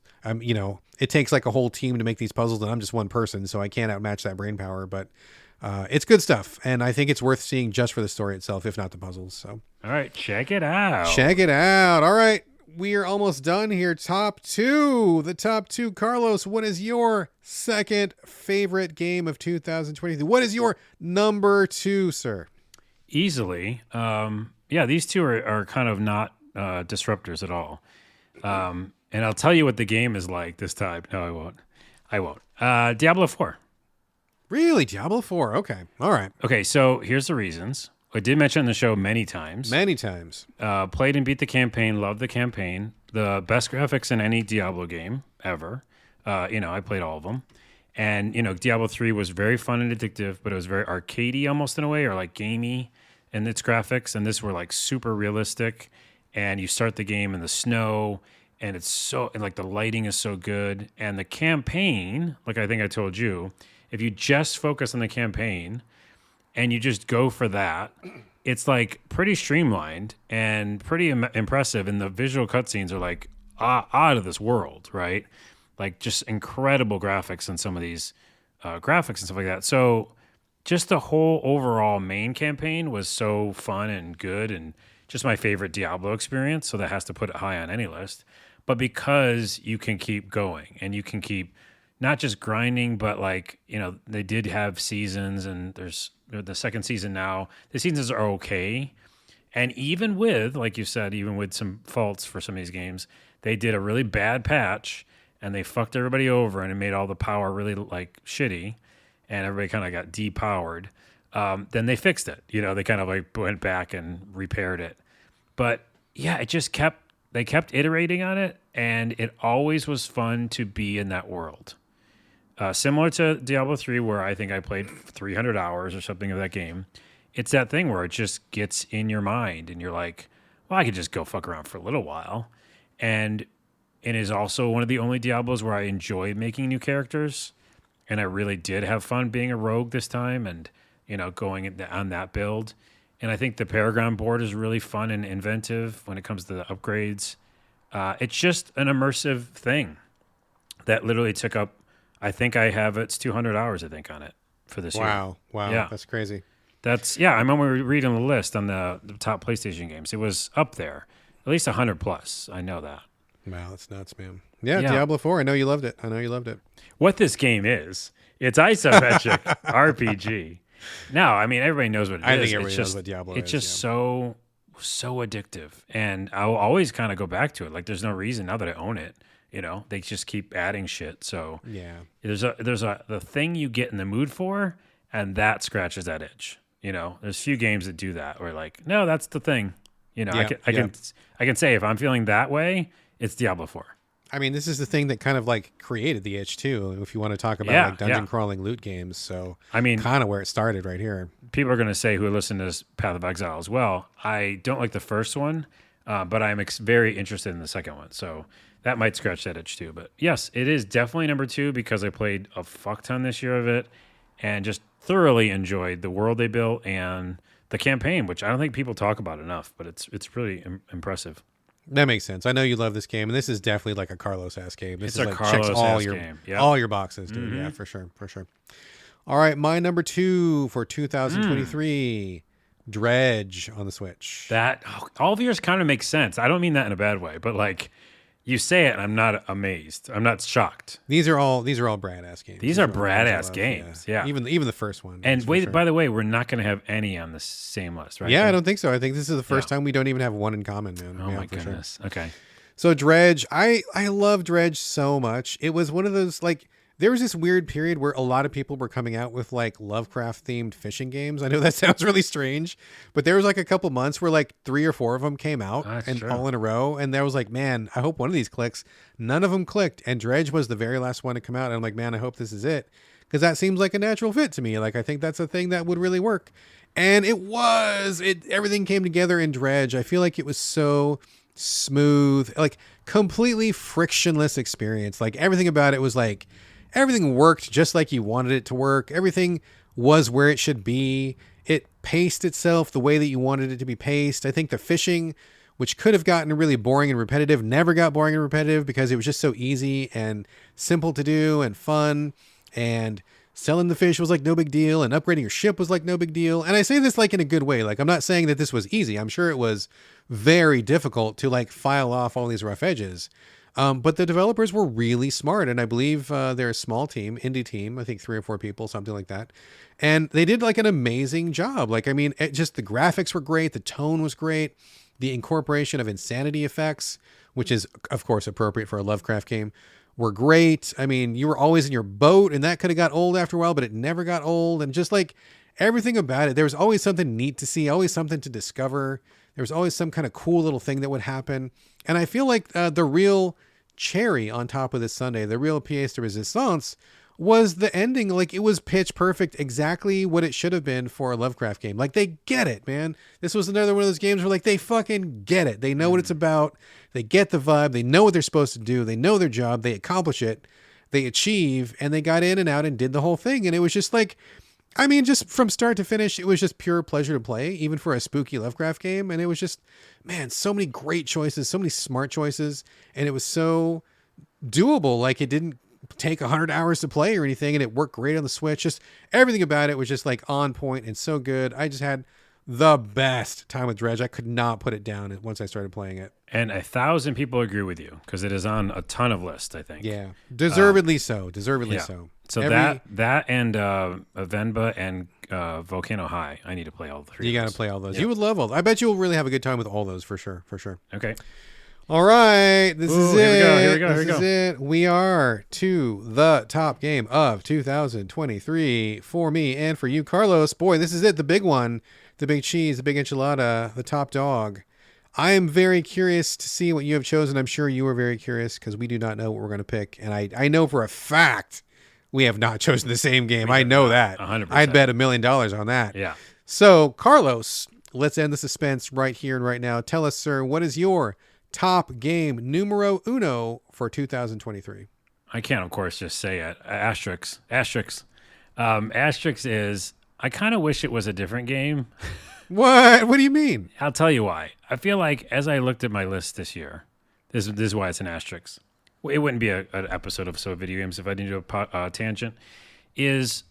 I feel like I didn't find the game I wanted to play this year. Really? Okay. Yeah, Tell me more. I'm going to do the top one in a minute. But if I look at the list, Dead Island 2, Achilles, liked it. Spider-Man 2, Forspoken, Star Wars, Division 2, weird because it's old. Baldur's Gate, I'm recapping. Baldur's Gate, probably really fucking impressive. Almost could be number one, but had enough problems that I didn't. Mafia, great, old. Diablo 4, good, not great. See what I'm saying? Like, Yeah, okay, none of them okay. were like Skyrim. I can't go back to that. Maybe Starfield would have been, whatever. Yeah. Alan Wake 2 almost could have been it. I feel like that's what I wanted that to be, but then I got Right. bored. Right. So, like, I just feel like this year, even though there was so many great games, and I'm not taking away from all that, but me, Carlos specifically, I didn't find that one. None of them really was perfect in all aspects. None of for them you. was perfect, and that's kind of disappointing to me. So, not to make a Debbie Downer on our top 10 list, I love all those games. Everybody should check them out. But my number one, and that's why I'm saying this, is the Cyberpunk DLC, Phantom Liberty. Oh man, that is funny that you chose that, dude. That is funny that you chose that. Because number one, I totally get why you chose it. Phantom Liberty is great. And real talk, full disclosure, dude, that was actually my number one for most of the year, dude. Was it? Before It was you my number bumped one it from the list? Yep. In fact, it was my number one for almost the entire year. And then it didn't even make the top 10. It got bumped all the way down to honorable mentions, dude. That's what a crazy fucking year this was. But we almost had the same number one. Almost. That would have been crazy. That would Well, have been here's the wild. thing. Your number one would have been Cyberpunk the game and the DLC. It would have been 2.0, including the DLC. Yeah, Yes, mine's yes. just the DLC because, and here's my main reason. I'll spend the most time on this really quickly. I know we're running low on time. Actually, we're early, dude. We got time. Okay, is not only do I love Cyberpunk and played 5 million hours of it, but did. like you said, and we both said on the show many times, DLC did it harnessed that 2.0. It was the best graphics. It was the best version of Cyberpunk, and with that, it was some of the best storytelling in this new, story of Phantom Liberty. Some really great characters, some really special moments, and the ending that I enjoyed and thought that I picked something very unique, but I guess I didn't. But it still felt unique to me in the moment, and it was just like. It was more the sum of its parts, just like Achilles' Legends Untold. It's like going back to that world that I love so much, Yeah. and not just playing the DLC. This kind of number one is a little bit 2.0, I guess, as well, because it's like I went back to the world. They added a new romance thing with Pan Am. I got to go hang with her a little bit longer, and then I was also doing the DLC alongside it. Yeah. So it really is a package deal, and it is just like being like, oh. This game's fucking amazing, and kind of going against what I just said. That's Cyberpunk when it came out was that game where I was like, what is the game I'm looking for that's gonna be my game? Cyberpunk was it, and so that's why it's kind of like still it. It's like an old girlfriend or boyfriend. Yeah. It's like you go back to something and you're like, wow, this is special. So not only that, but like you said, great storytelling. The performance of Grimes was in it. That was fucking awesome. Just dude. shocking and exciting. So awesome. Yeah. That was And so I good. love Grimes. And then just the whole world that they built there and the story and how I got to end it and that you could keep living in that world afterwards. So Yeah. it's my number one because it kind of shocked me that I was so easily brought back into that world, and that I loved all the changes, and that I really liked the new story. So I kind of trumped everything. Well, let's talk about this for a minute because I'm sure that some people are like, Brad, what the hell? How is this your number one? And now it's not even your number one, right? Oh, back to you. Yeah. Yeah, just for a second, because I feel like this game is worthy of discussion. And we kind of talked about it. I know we did that little spoiler cast that was like an hour of me talking about why it made me so mad and stuff. Oh yeah, And you honestly, were mainly mad about it in that game. Yeah, I In was that in podcast. that section. I was really mad, and I think that was a large part of what brought me down. It wasn't everything, but I think once I had gotten through the whole game. I mean, I'm not going to recap the whole thing. Go back and listen to that episode. I literally ranted for an hour about how mad I was about the ending. Yeah, I feel I left for a while. Yeah, and came back. You Yeah. made a sandwich. You took a nap. You Yeah. came back. I think that overall, I was kind of disappointed at how. I'm not even trying to say this, but I feel like the seams were showing in that game, and I had a different experience than you did, right? Because you were in it from day one. I waited until 2.0, until it was the best version, until they had the DLC. So I didn't know what it looked like before. So I just had this new experience to look at. And once I had been through everything, I think the disparity in quality between the original content and the new content. The Phantom Liberty stuff is shit, dude. It's so good. Like, it's amazing. It's like best of the year, right? That's Yeah, what it's I'm like saying. best in class, dude. Like, Yeah. it's so fucking good that it makes the rest of the game look kind of shabby in comparison because, you know, it famously had the terrible launch and the difficulties and all that stuff. And they were working overtime to salvage it, which I respect the hell out of them for doing that. But like, when you see what they did with Phantom Liberty in comparison to what they originally had, you're like, oh, dude, this game could have been so much better if you guys had the same level of quality all the way through. Which, you know, in contrast, I feel like Witcher 3 was a pretty even level of quality from start to finish. Yeah. Whereas I feel in Cyberpunk, there's a pretty noticeable drop between part A and part B of it, right? And also, I really do feel like they really dropped the ball when it came to pacing the campaign and about how the endings play out, which after putting 100 hours in, I felt furious. And we're not going to recap the thing, but, you know, I felt like there was some major plotting problems and structural problems with how that rolled out. And so overall, like, I got soured on it, and I feel like it really kind of brought it down for me. But for a lot of the year, this was my number one experience of the year. Specifically the Phantom Liberty stuff was the best stuff for sure. Yeah. Yeah. It's like became I think it won an award for like what's it called? Ongoing game, because it literally was an ongoing experience. Constantly working on it, for sure. So yeah. So there it is. I'm DLC number 1. That makes perfect sense, dude. I totally get why you chose that, and again, I was very close to choosing that as well. But for me, this might come as a shocker to some people. Probably not to you. It's a Switch game. It's a Switch game. No, it's not a Switch game. Oh. My number one game of the year. This one, similar. In fact, now that I'm thinking about it, similar to Cyberpunk 2077 in overcoming adversity, technical adversity, and delivering its best self further on down the line as becoming just a truism of video games these days. It is the most miserable experience at the start. It's always the best experience at the end. That is very true of Cyberpunk. It is very true of my number one game of the year, which also worked overtime, tried to deliver its best experience to the fans, overcame a lot of problems, serious technical problems, to deliver what ended up being an outstanding experience. And for me, by a mile, my favorite game of the entire year by a very wide margin. It is the Lamplighters League. Oh, of course. Of course. That one's actually the one mentioned most on the podcast, I think. That got a lot of mentions. Yeah, well, because it was, like you said, it was a work in progress, right? They launched on Xbox. The most busted, unstable game I've ever played in my life. It crashed literally, not a joke, every 3 or 4 minutes, dude. But even so, that would have been enough for me to just like scuttle any other game. But I could see this was good shit. Being the turn-based tactics fan that I am, I could see the brilliant choices. Like, they were actually innovating the genre, which has become so stale lately. Like, so many turn-based tactics games are just like the same old thing, same structure, same system, same basic concept. It just got so fucking old. And then here was something that turned it on its ear. Now, it may not have been appreciable to people who were not as deep in the genre as I am, but if you play a lot of turn-based tactics games and then you play this one, you're like, whoa, they're actually making real big structural changes, new ideas, something that doesn't come across in this genre every day. Because, man, it has gotten so stagnant, and that just like broke my heart because they get boring. It gets old. And this was something that took something familiar, turned it on its head, with the turn-based system, with the synergy system, with the content, with the themes. It was just so fresh and so exciting, but it was broken. So fucking broken.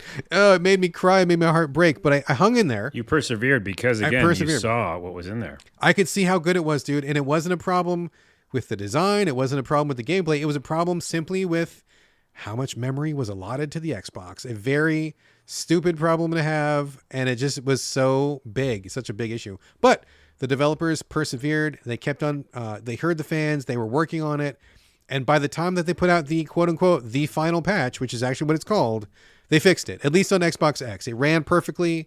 They got rid of the crashes. I didn't have any problems. It was just like smooth as silk. And at that point, I really did feel justified in saying, if anybody comes to it now on Xbox X, you'll have the best possible experience. No more crashes, no more bugs.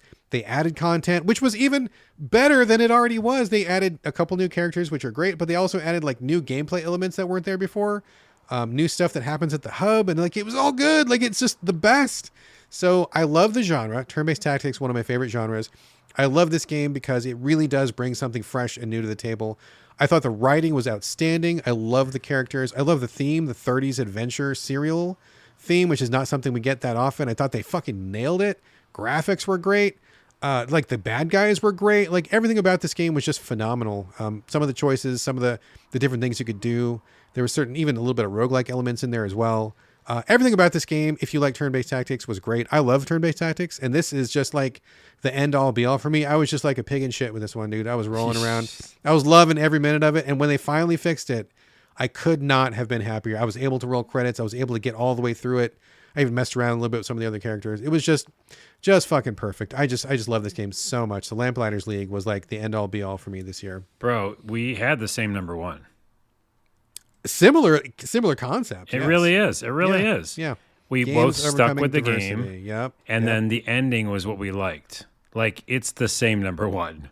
Kind of Isn't that is, crazy? dude. In spirit. Yes, Okay. it absolutely was. So that's it, folks. That is our top 10. Mine, Carlos's. That was what we chose as our favorite experiences of the year. And hopefully we brought you something new. Hopefully we brought you something that you'll be interested in, track down on your own. Hopefully you at least had a couple surprises here. I bet you probably had at least a couple. I guess. No one had Mafia Definitive Edition. For sure. On any list. So I'm feeling pretty good about my list, Carlos. How do you feel about your list? You feel good? I feel good. A couple of the honorable mentions could have snuck in, but yeah, in general, I like it. All right, sir. Well, that was a long time coming. I really enjoy doing the year's recap. I love seeing what we came up with. And I think it's a strength of the show that you and I this year had literally no games in common. We could have, but we didn't. And I love that we each in total brought 20 games to the show that I think are worth looking at. That's pretty impressive. Totally. So. All right. There's only one thing left to do, and that is pay honor to the listeners of the show who contributed their own picks this year. As we always do, we asked our listeners, please send us your top 3 games in order if possible, and then one disappointment. And I want to just kind of get the pulse of what our people were playing, what they liked, what they didn't like. And we're going to go through them one by one right now. Carlos, you want to kick it off? Whew, here we go. And we usually say a little quick, agree, disagree, whatever. Right. We just kind of do. I'll start with J Monster. And, order maybe. I'm not sure if they're in order or not. But number 1, Lies of P, which was on your list. Yep. Resident Evil 4 Remake. Which neither one of us picked, but we both played the shit out of it, I think, back in the day. So, and RoboCop Rogue City, I was on honorable mention. I like it a lot. A lot of people loving that one. Most disappointing, Tears of the Kingdom. Yeah, Tears of the Kingdom. Oh, okay. It's interesting because I've seen Tears of the Kingdom come up a lot as maybe not most disappointing, but I think we all kind of expected it to sweep when it first came out, and it's kind of not really been sweeping at all. I mean, it's getting some mentions and stuff. It's on list. It's definitely on. It's top on 10 list, but it's not yeah. steamrolling like people thought it would. So interesting. All right, next one comes from Dave Jackson, who is host of the Tales from the Backlog podcast, who I've had the honor of being on his show before. Love Dave Jackson's show. He says, number 3, Blasphemous 2. Number 2, the Resident Evil 4 remake again, which neither one of us called out. Number 1, Baldur's Gate 3. Nice. Most disappointing is one that we have called out, Redfall. Yes, correct. You are correct. All right. There's no incorrect answers, but that one is correct. Yeah, for sure. Jam Walker, number 1, Baldur's Gate 3, also kind of correct. Number 2, Gubbins. Neither of us know this. I don't even know what Gubbins. I mean, that's like a slang word, isn't it? I don't know how we don't know a game. I'll have to look that up. I don't know what Gubbins is. Yeah, okay. Number 3, it might actually be Crime Boss Rocky City? Yeah, Rocky City. City, because I just keep coming back to it again and again. That is I think, objectively bad game, someone said. That's kind of the consensus, but I don't know. Jam Walker But it might Walker be super addictive, too. Maybe. Okay, and his biggest disappointment... I think it's their biggest disappointment is Payday 3. Okay. Oh, yeah. It didn't work. It didn't even work. Well, maybe you should check into Crime Boss because maybe this is something you can make content out of. Who knows, That's true, too. All right. Next one comes from Pizza Dinosaur, which is my favorite dinosaur. Pizza flavored dinosaur. Number 1, Remnant 2, which, I didn't even touch that. I saw that on some list. I definitely played it, but I didn't like it. But yeah. Yeah. Number 2, Legend of Zelda Tears of the Kingdom. Okay. There you go. Number 3, Octopath Traveler 2. Kind of a surprise edition. I've seen a few people mention this one. Yeah. And the disappointment was Star Wars Jedi Survivor because, boy, was that performance unacceptable. Agree. Which makes sense. Agree. Yeah, makes sense. Pizza, I agree. All right. Then we have Eric Munch. Is that right? I think it's Manch, but I'm not sure. I wanted to add an extra U. Phantom Liberty, correct. Nice. Also correct answer. Baldur's Gate 3, another kind of correct answer. And not on either of our lists because we're not fighting games people, but Street Fighter 6, which is excellent. Which was a great game, yeah. We both played it. Biggest disappointment would have to be Wolong Fallen Dynasty. It started out strong, but the combat just didn't come together for me. It felt a little too arbitrary and scattershot for my taste, and also the boss. But I totally get that. I get that. That makes perfect sense, Eric. From my man, Alex Connolly, good friend Alex Connolly, he says top 3, Clash, Artifacts of Chaos. Few people do it weirder than Ace Team, which is a confirmed fact. Next one is Starship Troopers Extermination. Whoa. Early access, sure, but 16-player PvE against bugs, doing my part. And I got it, just full disclosure, Alex is a friend of mine from way back in the, oh my God, I can't believe I'm even blanking. What is the game that I love so much? Top-down group on PlayStation. It's my favorite of all time. Oh, it's Helldivers. Oh my God. Helldivers. Helldivers. Yeah. Oh my God. Boy, I'm having a senior moment right there. I knew, and you didn't even Thank say you. anything. Yes, thank you. So we are both like Helldivers, like mega fans. And so that's, I think, the key for Alex getting in, because I think Starship Troopers has a lot of like similar themes and similar notes to Helldivers there. So it makes perfect sense. His last of the top 3 that he likes, South Scrimshaw, which I don't know anything about. Xenobiology documentary through a visual novel lens, superb and free. Okay. Wow, okay. His disappointment for the year, Armored Core 6. He says, I feel nothing. And Alex, awesome. Yes, ditto, sir. Ditto, 100%. Totally. Okay, so help me out. Focal, I think. Okay, Baldur's Gate 3, number 1. Spider-Man 2. Hey. And Midnight Suns, which we both talked about, that the gameplay is addictive. I love the gameplay. Yeah. I just didn't like the rest of it. And then disappointment is also Midnight Suns. Oh, it's man. So flawed. That, you know, what a wild game, because I think the combat is so fucking good in Midnight Suns. It's so fun. But then you go back to base and it's like grinding mushrooms and resources to get cards and get blah, blah, like all this money and stuff. Like, they fucked the other parts of that game up so hard, but the combat, oh man, so good. Yeah. Okay. Next we have good friend The Patches. Says stuff that came out this year. Remnant 2. Next, Holocure, Save the Fans. Another one I have no idea what that one is. Number 3, Sea of Stars. He says, I am surprised. And his disappointment of the year is Blasphemous 2, which he says, I wanted it to be incredible, but it was merely very fun. So it's still pretty good. I guess that's still pretty good. Yeah. All right. Mike Susky, number 3, Wild Hearts, which interesting. I enjoyed, but it was like a Monster Hunter thing. Baldur's Gate 3, number 2, and number 1, Legend of Zelda: Tears of the Kingdom. Okay. Fits a lot of people's top 10s. Biggest disappointment, Starfield. Hello. Not that I had high expectations, but I will never forgive the people who told me that the story gets good. That's nice. That is very funny. That is very funny. Next, we have Overlord Roar.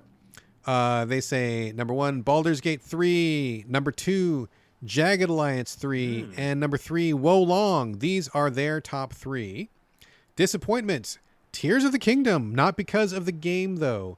It highlighted how empty Breath of the Wild felt in comparison with the addition of the Undercaves and more story. So it kind of retroactively made the last Zelda bad, I guess. Interesting. So okay. Interesting. Yeah, okay. Trashylvania. Top Good 3. old trash. Final Fantasy, is that 16? 16? Yeah, 16. Which, man, that's a divisive pick, actually, I think. I definitely enjoyed parts of it, but other parts I didn't. But okay. And Night at the Gates of Hell, which I played. Which you played. You liked it, didn't you? I liked it, yeah. Yeah, you liked it. That's a good pick. And Venba, which you Venba. Top disappointment, Starfield. Again, that might be a reoccurring theme. I like Starfield a lot, but the further removed from it I get, the more I realized I didn't like a lot of the mechanics and design choices. Love the story characters, but the rest is pretty meh. Okay, fair. Next comes from Super Nintendad, who chooses number 1, Tears of the Kingdom. Number 2, Hi-Fi Rush, which a lot of people liked, but They it did didn't like make that, our list. Yeah. Number 3, Vern, The Shape of Fantasy, which is really an interesting pick because that's an indie point-and-click sci-fi based on Jules Verne coming from a small studio.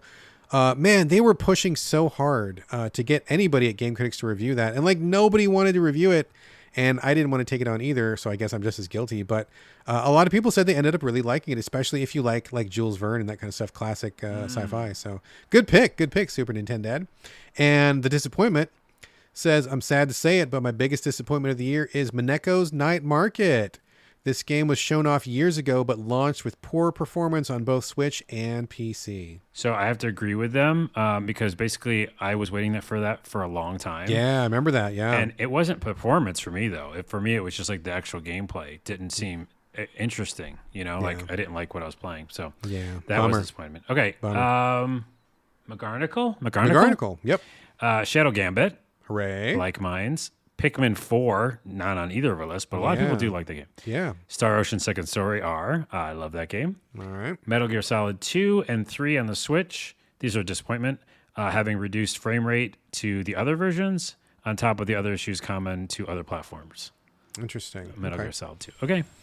All right. Next one comes from Ali Arcani, who's a writer at Game Critics. Love Ali. He's a great guy. He says his bests are Alan Wake 2, Hi-Fi Rush again, another call-out for Hi-Fi Rush, and again, another call-out for Resident Evil 4 Remake, RE4. And he says, just like everyone else, the greatest disappointment was Starfield. I mean, I knew Starfield was not going to be great, but...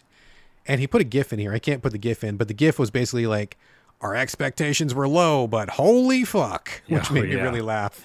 Made me laugh. Yeah. Yeah, we got a couple Hi-Fi Rushes. El Crofto. Yep. Number 1. What is this game? Oh, Tears of the Kingdom. What was the beginning part of it? He wrote Legend of Zelda, but it's it looks LOZ. like Laws. It looked like Laws. I was like, what game is Laws? Resident Evil 4 again. Again. Wolong Dynasty again. Okay. And disappointment was Baldur's Gate 3, which seems crazy. Whoa. Seeing all the hype and the 10 out of 10s, I was and still am severely underwhelmed by it. Interesting. Oh, interesting. Okay. It's nice discussion. Nice to get diversity of opinions there. Always welcome.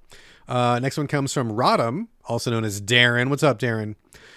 He says, number 1, Starfield. Having not taken previously to Todd's other games, this one pulled me in hard. Okay. All right. Number 2, Alan Wake 2.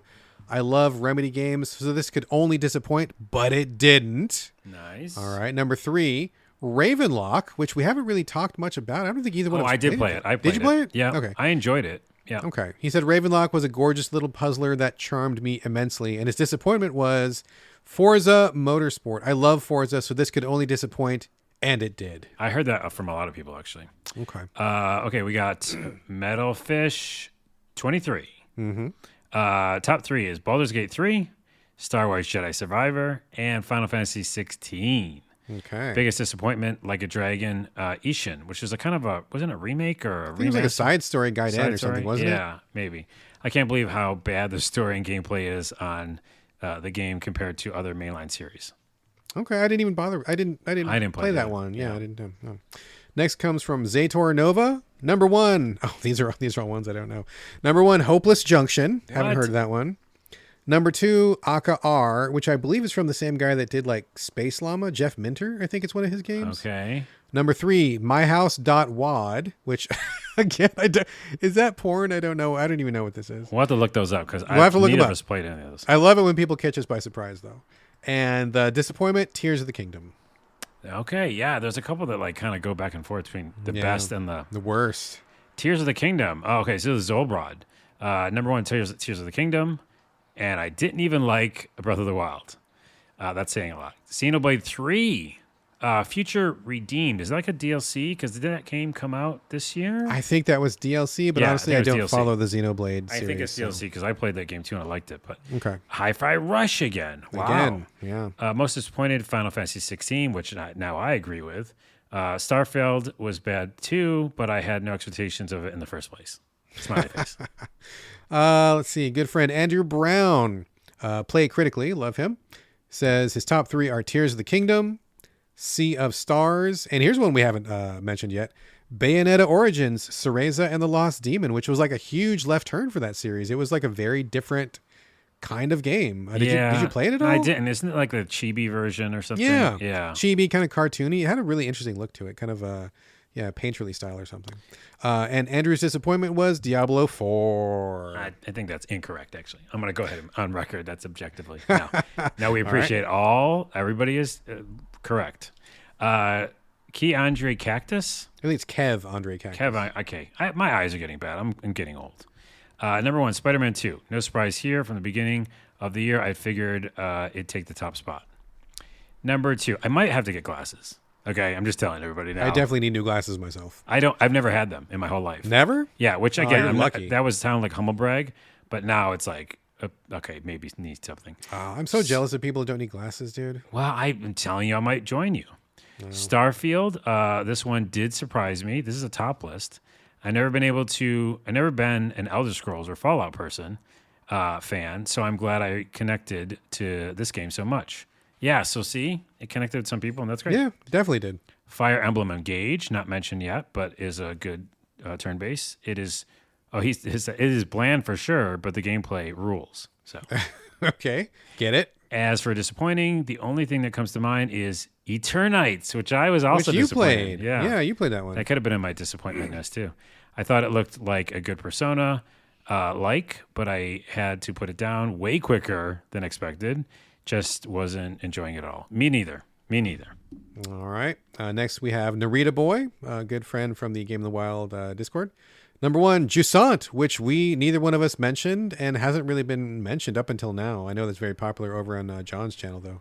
Number 1, Jusant. Number 2, Tears of the Kingdom. Number 3, Cocoon, which we mentioned but was not a pick for either one of us. Biggest disappointment, Oni, Road to be the Mightiest Oni, which I know you played. Narita Boy says the music accompanying the gameplay kills the enjoyment. Wow. Did it have bad music? I don't remember that being that bad, but I did enjoy that game.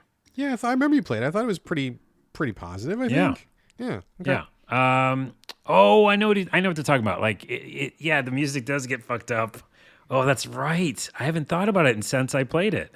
The music like too loud, and you can't turn certain parts of it off. Oh man. Okay. They're right there. They're right. Okay. Juzzy, is that right? Yeah, I'd say Juzzy, yeah. Number 1, Tears of the Kingdom. Man, that thing is popping up a lot. Yeah. Number 2, Jusant, again. Number 3, Season, A Letter to the Future, which I wanted to play. You didn't like. I did not care. And I think it turned me off for some reason, but maybe I'll go back to it. Biggest disappointment, not having the time to play all the great games I missed. Oh, I feel you, Juzzy, for sure. Next comes Dovetail, another friend from the Game of the Wild Discord, which we're doing a lot of advertising for. If you go over and subscribe to John's show, I feel like I should get 10% of that. You should. But Dovetail, great person. Top games, Hi-Fi Rush, Season, Letter to the Future, which we just mentioned, and Pale Beyond, one of the ones that was like a near miss for me. I really got to go back and play that one. Biggest disappointment, Lamplighters League, which is still a great game, but could have been so much more if it was not so broken. And I feel that because Dovetail was one of the people that we were really like brothers in arms and commiserating in the trenches about how broken that game was, but we still like struggled through it. So yeah, I feel that for sure. Origin Cookie Man, great name. Hi-Fi Rush again. This is making the sweeps over here. And by the way, we both played it. It was fun. I just, I not didn't care tops. for it that much. Yeah, Cocoon, number 2, and Starfield. Honorable mentions, Alan Wake 2 and Street Fighter 6. Okay. With biggest disappointment being the last case of Benedict Fox. Tripping with style, but didn't hook me. Did I play that game? You did not, but I played it and I hated it. But I will say, people who know that I played it and hated it have approached me recently and said the developers, again, like so many other games in this show, the developers have apparently been really working hard on overhauling that game. The tutorials were terrible. The opening sequences were terrible. Like, it was really easy to get lost and confused. The difficulty was way fucking whack. But I've heard that if you come to it now, which is almost a full year after it came out, they say it's almost an entirely different experience. So I may come back to it because it sounds like the devs haven't given up on it. The next one is a mea culpa. I was rearranging the fucking script and I got delete happy and I didn't realize it until later and I couldn't do back arrow enough to get the name back. So nice. Whoever this is, I apologize. I deleted your name and I didn't notice it till it's too late. So I'm so sorry. If this is your list, please email me and I will absolutely give you a shout out on the next episode. Totally my bad, my mistake. But their top 3, Dredge. Maybe it's an age thing, but horror games based on jump scares, gore, etc. don't really do it for me anymore. But the sense of unease and creepiness is spot on. Perfect atmosphere. Okay. Second choice, Cyberpunk 2077 2.0. Correct. Characters, stories, settings, emotions like Bethesda, but different. Sorry, that was a cheap shot. No, it wasn't. That was a true shot. And by the way, in parentheses, that they say, hope this counts. It counts. It does count. It does count. Third choice, Brotato. Vampire Survivors adjacent, but with a more interesting progression and slightly less eye-bleeding graphics. All right, I feel that. Their disappointment was Jusant. The previews looked great, but the climbing mechanic confused my fingers and made my old brain sad. So again, whoever this list was, please let me know. I'll give you a shout out on the next episode. I'm so sorry for accidentally deleting your name.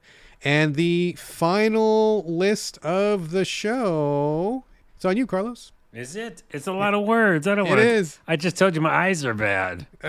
You want to take it or you want to take it? We'll do half and half. You do one chunk, I'll do the next chunk. Oh my gosh, so many words. Elio Campbell. Campitelli. Elio See? Campitelli. Super fan. I told you. Super fan. I know. Elio Campitelli. I know. Do I have to edit this out? No, just keep going. Good, because my eyes are bad. My goodness, I really do need glasses. Elio Campitelli, friend of the show. Am I saying it right? Yes. Maybe. Good golly. Hi, folks. Looking at the list of games I played this year, I was surprised at how few games I've played and how good they were. Did I say that right? Am I saying every sentence wrong? You're good. Now I'm you're like good. second guessing myself. You're good. No, you're fine. This is probably due to Beat Saber hogging most of my gaming time. That's a fun game. And becoming my most played game, according to Steam. It was hard to pick my 3 top games, and there were only one clear contender for my biggest disappointment. Oh, because that's later. Okay. I'll take this one, then we'll switch off. Okay. His top 3, Lollipop Chainsaw. What? Says, I don't remember why I decided to play this 10-year-old game, but I'm glad I did. While the gameplay has an annoying camera and more QTEs than gratuitous panty shots, its fun and carefree energy overshadows these flaws. I love how Juliet gleefully decapitates hordes of zombies, leaving sparkles and rainbows in her wake. The music is fantastic. The dialogue has genuinely funny jokes. Parentheses, my favorite president is Warren G. Harding. And yes, I'm a big enough person to recognize fan service as part of the appeal. I did enjoy that game when it came out. I remember that. Yeah, he's taking a page out of your notebook. He's I know, completely it's an surprising old us game. with some old stuff. All right. And here's another older game, Death Stranding. Ah, I love Death Stranding. Which we so both good. loved, yeah. So good. After 2 hours of booting up the game, I might have played 20 minutes of actual gameplay. Truth. But I somehow soldiered through the repetitive, cringe-worthy cutscenes, agree, Truth. and got to the core gameplay as a hiking enthusiast. Oh, that's good There too. you go. It was delightful to see how many aspects of walking around semi-isolated landscapes this game gets right. Deciding the best routes based on the incomplete map and weather forecast, balancing weight, leaving your mark on the environment, having to wait out the rain. But for all that's sacred, please someone give Kojima an editor. That's true. Yes. I could not agree more. That is a perfect encapsulation. That is a great game, but I hate the story and I hate the cutscenes, but God fucking damn it, do I love playing that game. Yeah, I do too. Yep. All right. Well, here's one that I can absolutely agree with. The Talos Principle 2. Right on. He says they say the original Talos Principle is one of my favorite games, so I was a bit worried about a sequel, but fortunately it's fantastic. The puzzles are smart and satisfying to solve, and the story continues on with its trademarked, surprisingly deep philosophical themes. Agree. At first, I was a bit skeptical about having so many NPCs running around because it didn't match the lonely, melancholic setting of the first game. But this is because this one goes for another mood. Your mates and you are like curious children let loose in an amusement park full of triumphant moments. I still haven't finished the game, but I can tell that it's going to be one for the books and more people need to play and talk about it. And boy, do I agree with that 100%. 100%. You want to finish it out? Well, there's 2 things here. There's an honorable mention, right? Yeah, honorable mention, and just go ahead and do them both. Okay, I'll finish it. it. The Hyperactive 3 of Hi-Fi Rush. Again. The Hyperactive 3 of Hi-Fi Rush, Roller Drome, and Ghost Runner. So 3 games. 3 games there. Which and again, didn't play Roller Drome because you didn't like it. I did not like it, yeah. Those choices where it's on Game Pass, I think now I can go back and play I think so, yeah. And I did like Ghost Runner too. That is a fun game. Excellent game, short focused, on a well-polished core mechanic that are a blast to play, except those cyber void bits in Ghost Runner, which were a slog. I don't remember Yes. those moments, but I don't know. most disappointing game. The fact that I have to read this hurts my soul. Do you want me to read it? Is it too painful? Yeah, I want you to read it. Also, Okay. my eyes are bad. Elio, I want to apologize. I know who you are. I can't read, I decided. Okay. I'm kind of Carlos nervous. is having optic difficulty. I'll read the last section. Okay, Here. thank you. I'm going to go to a place. Elio's most disappointing game, Cyberpunk 2077. They say I was curious about this game, but stayed away for obvious reasons. Now, 3 years after release, some dude on a podcast assured me that it was fixed. I'm feeling kind of called out here. That it was fixed and that it was a fantastic game. I was lied to. I'm playing on PC and the bugs are constant on the first mission. After the prelude, I saw a corpse floating 50 centimeters off the ground, audibly complaining when Jackie stepped on it. Cloned NPCs talking to each other, floating items, bug quests, unconscious bodies flying into the air when I set them down. Even honest to God crashed to desktop. On top of that, the gameplay is kind of meh. Stealth is kind of crappy and it has forced boss fights without a stealth option. A decade after Human Revolution made that same mistake. And the world building is king of generic and badly told. I was going mindlessly through missions, following glowing icons without any idea of what was going on. But on the plus side, the characters are compelling, so I am trudging through it. That little ending. Yep. That's the ending is similar to what we said on the show a lot. Yep. If you Yep. keep going through it, there's something there. Yeah. Well, to comment on this, I mean, I think that's a pretty strong statement. And I believe Elio, but, I played on PS5 and I will say, having jumped in after 2.0, it was basically bug free. So I'm sorry that you're having those bugs on PC, but on PS5, real talk, God's truth, it was just like it was basically smooth as silk. So very few problems. Sucks that you're still having problems on PC. It's but, true. A yeah. lot of that is unfortunately for the PC, but Yeah. Okay. I do feel you on some of the rest, though. I kind of touched on it a little bit earlier, but your choice is your choice, and we honor and respect that. And with that, Oof. this is a show. This has been the show, and I think a really good look back at 2023. What do you think, Carlos?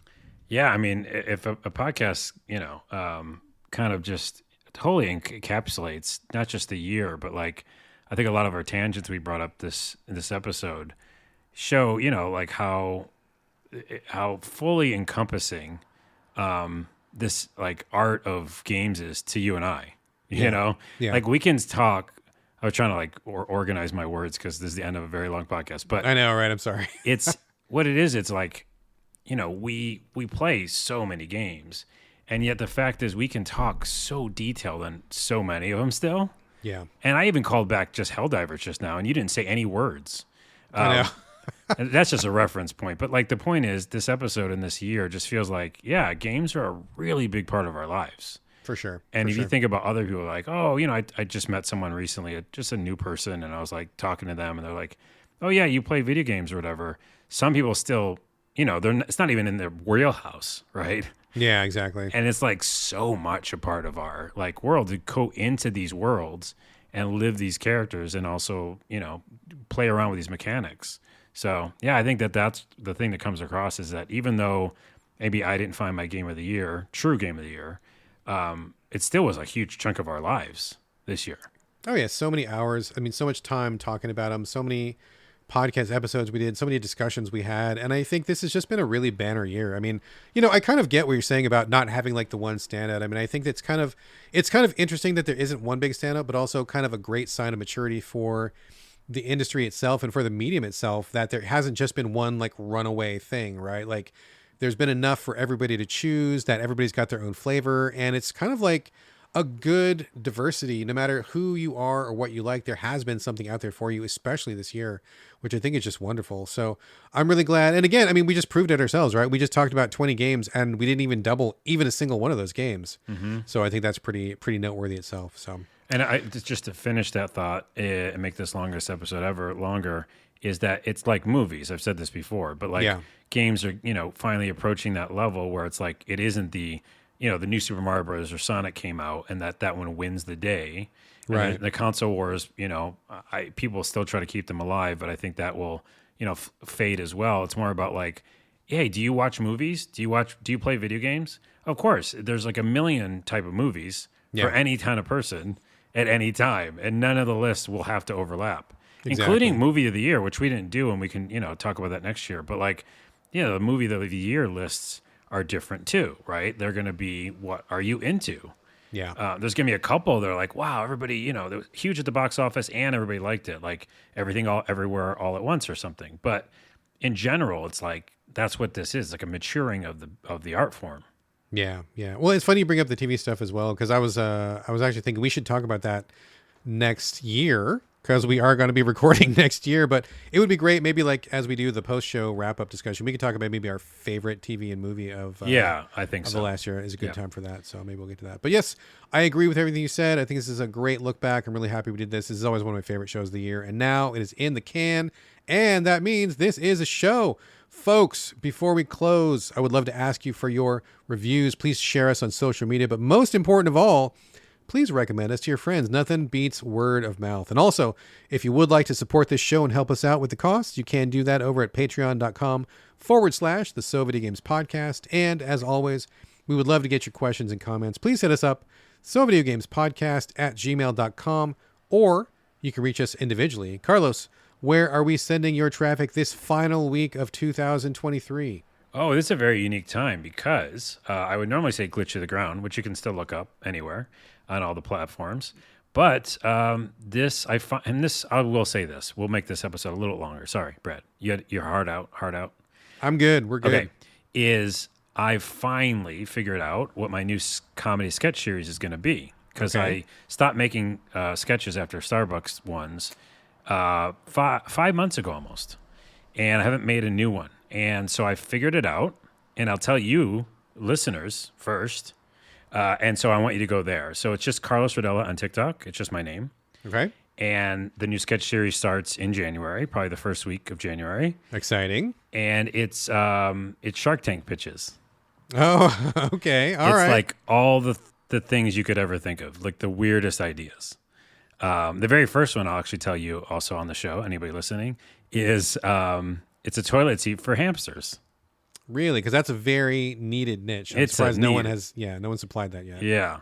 Anywho, just look that up, Carlos Rodella on YouTube as well as TikTok, and you'll see my new sketch series based on Shark Tank starting in a week. Excellent. So Carlos Rodella at TikTok. Excellent. Yep. As for me, same old, same old. I'm on Blue Sky, still on Twitter, and on Instagram. It's my name, BradGallaway, all A's, no O's. And this is going to do it for episode 369. Thank you again for joining us here during the entire year of 2023 on the So Videogames podcast. This has been our year-end wrap-up, and we're going to be back next week. We're going to keep on doing the show. Got a lot of stuff in store for you. Very excited to start it fresh next time. Wait, say it right, though. Say it right. And we'll see you next year. Yes, we'll see you next year. I thought you weren't going to get that for some reason. I was going to get there. I got there.